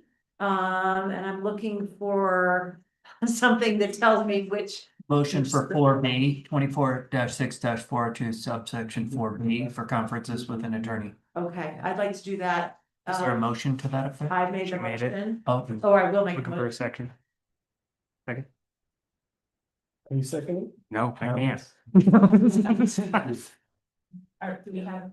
I'll second. Okay, how do you vote? Aye. Aye. I as well. Okay, thank you, everybody. I'm sorry for Thank the you. complication. So we will go into executive session, and then we will come out and at that point, probably state our positions and make a decision. I can't tell you how long it will be, but Carmen, would you be able to let these folks know when we're coming out? Or I can call her down there. Yeah. Okay. So it might be a little chilly down there. It's a little chill. Do you want? It's lovely. Do you want to leave Carmen your phone number, or you just want to stand by? Yeah. But also wait upstairs in the third floor, there's some seating just in the entry. Sure, yeah, I think it's in our office too, right? So you don't have to, yeah. Yeah, John can show you where there's a couple of chairs. Yeah. Yeah, John will show you where you can wait upstairs too. Thank you. Very good. Okay, great. Thanks. Thanks, John. Okay, so we have a motion. Vote to go into executive session. Are we gonna move into a breakout room? Yes, I'm sorry. Do you want to say all of that again? Commissioner Brown moved to go into executive session at 1:58.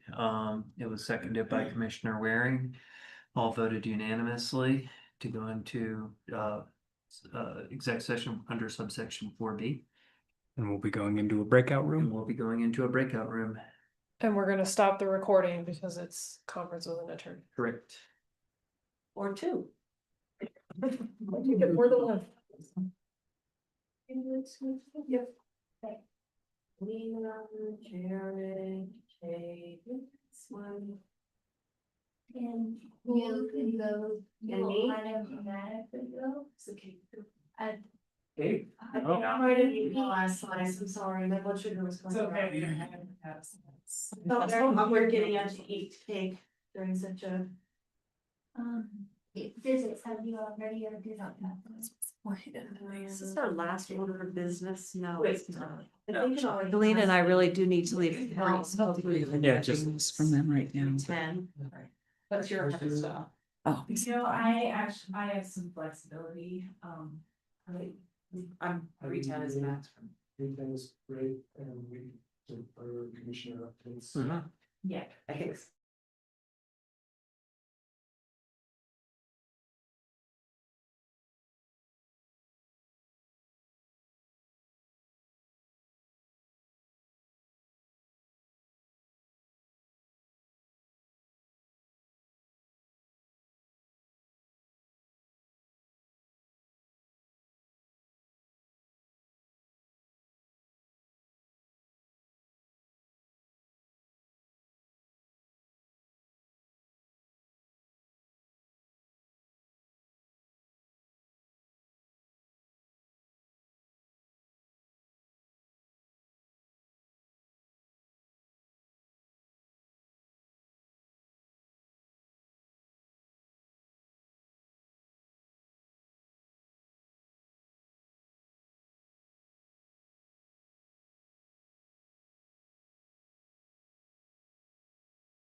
we are moving out of executive session.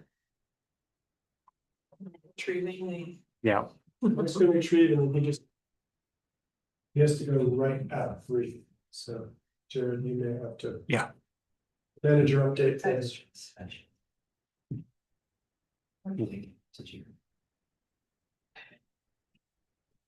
All good.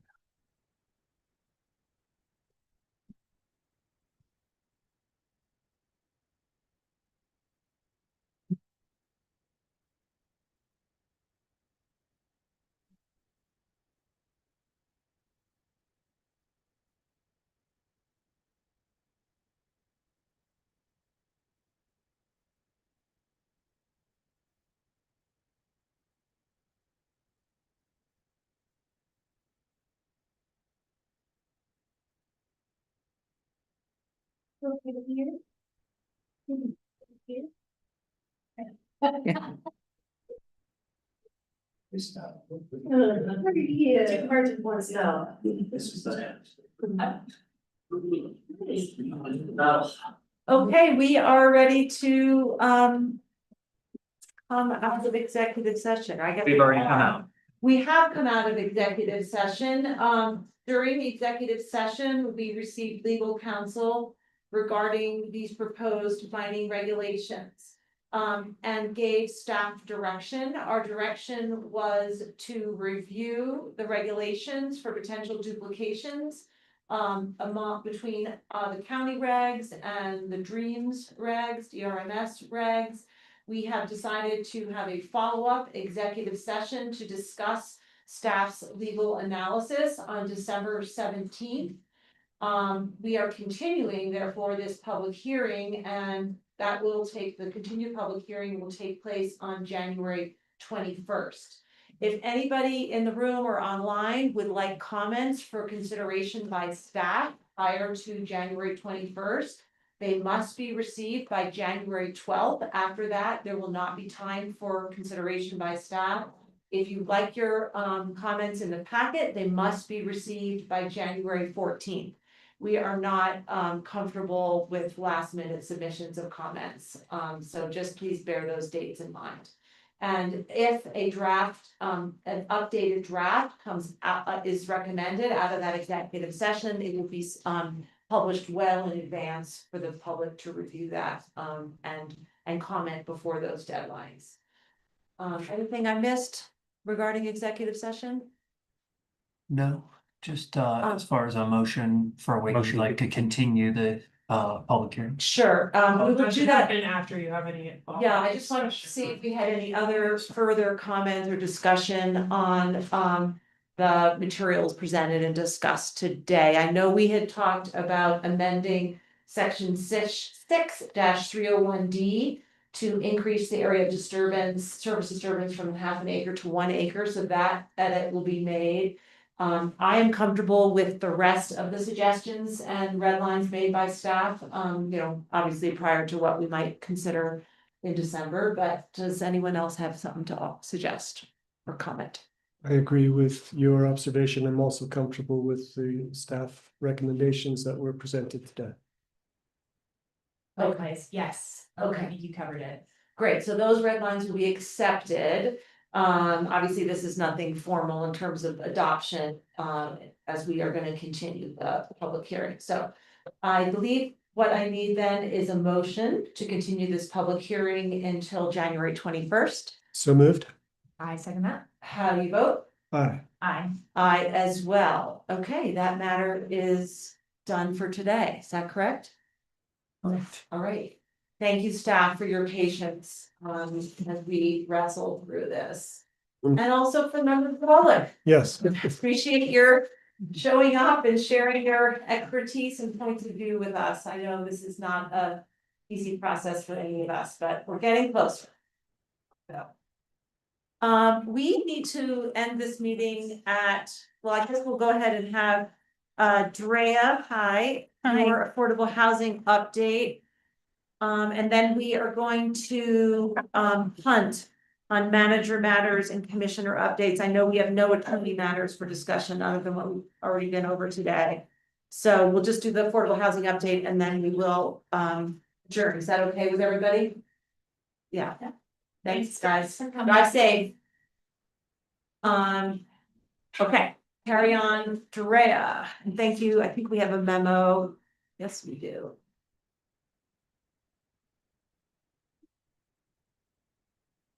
You're just waiting for access to share. There you go, Karen.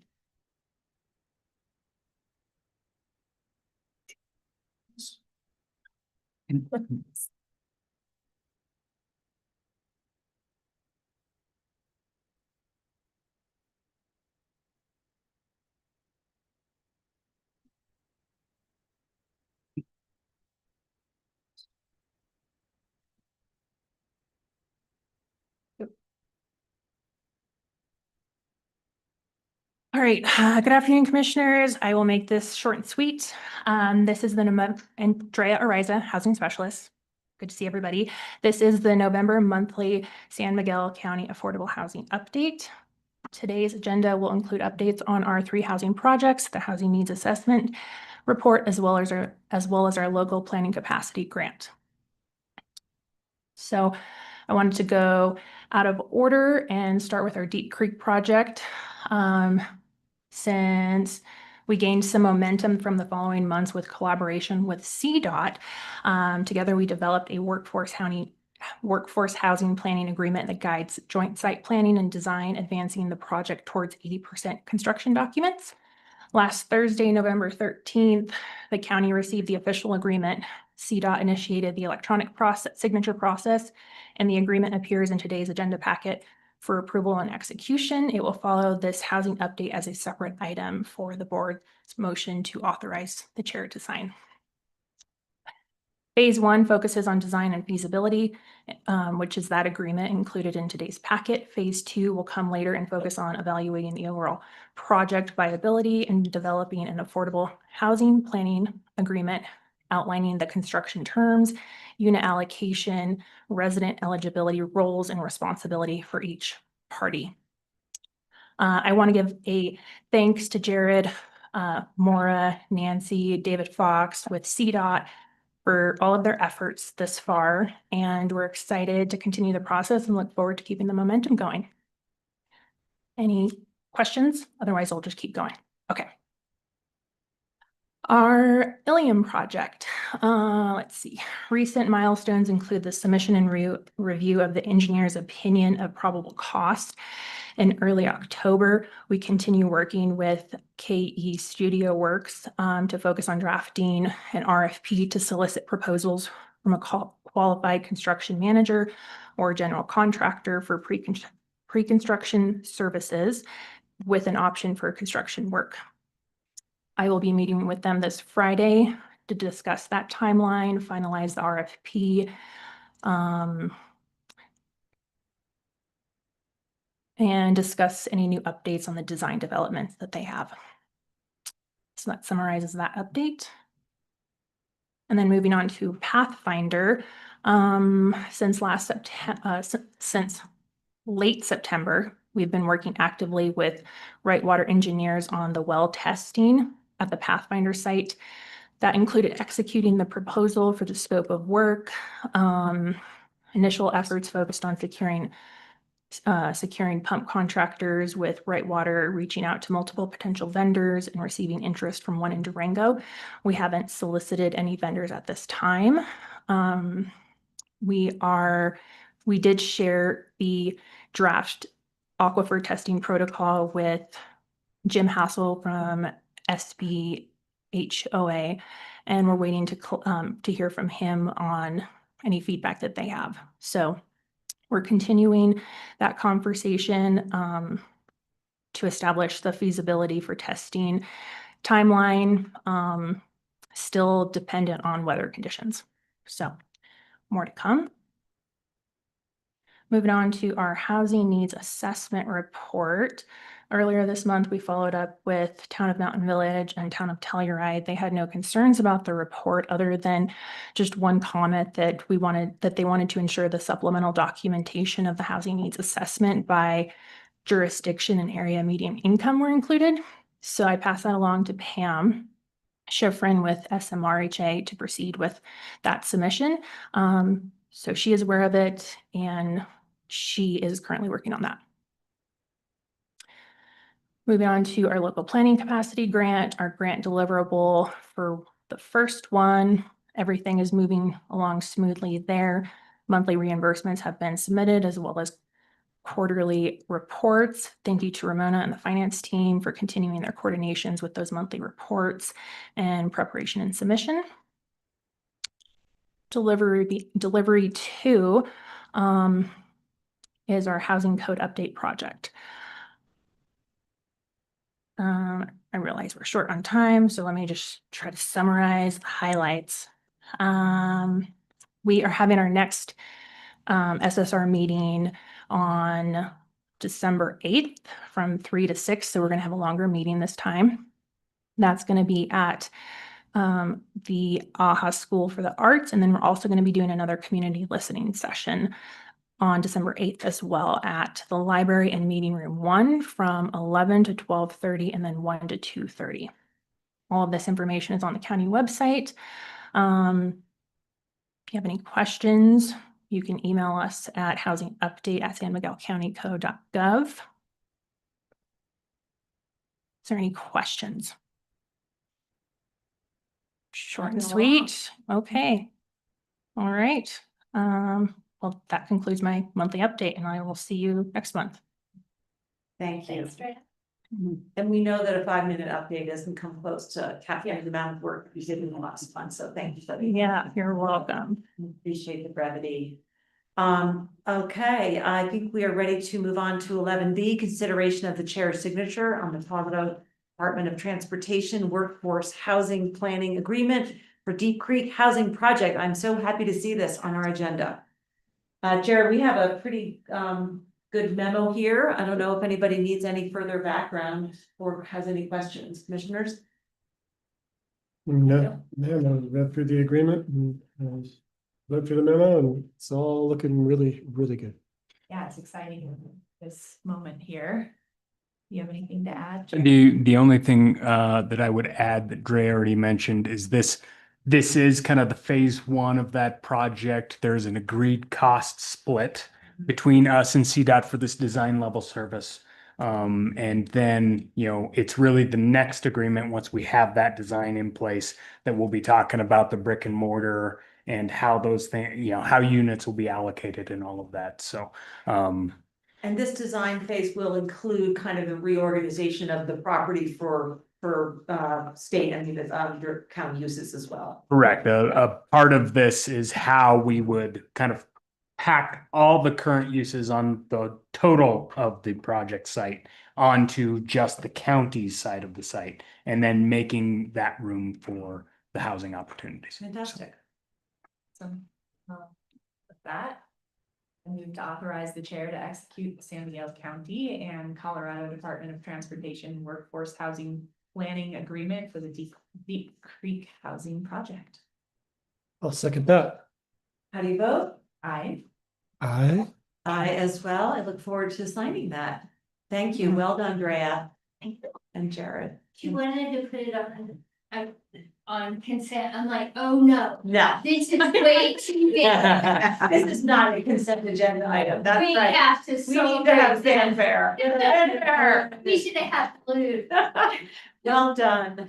And I love that partnership. Okay, as I said, we are going to skip items 12, 13, and 14 and move right to item 15, for which I need a motion. Move to adjourn. I second that. How do you vote? Aye. Aye. As well. We are adjourned. Thank you, team.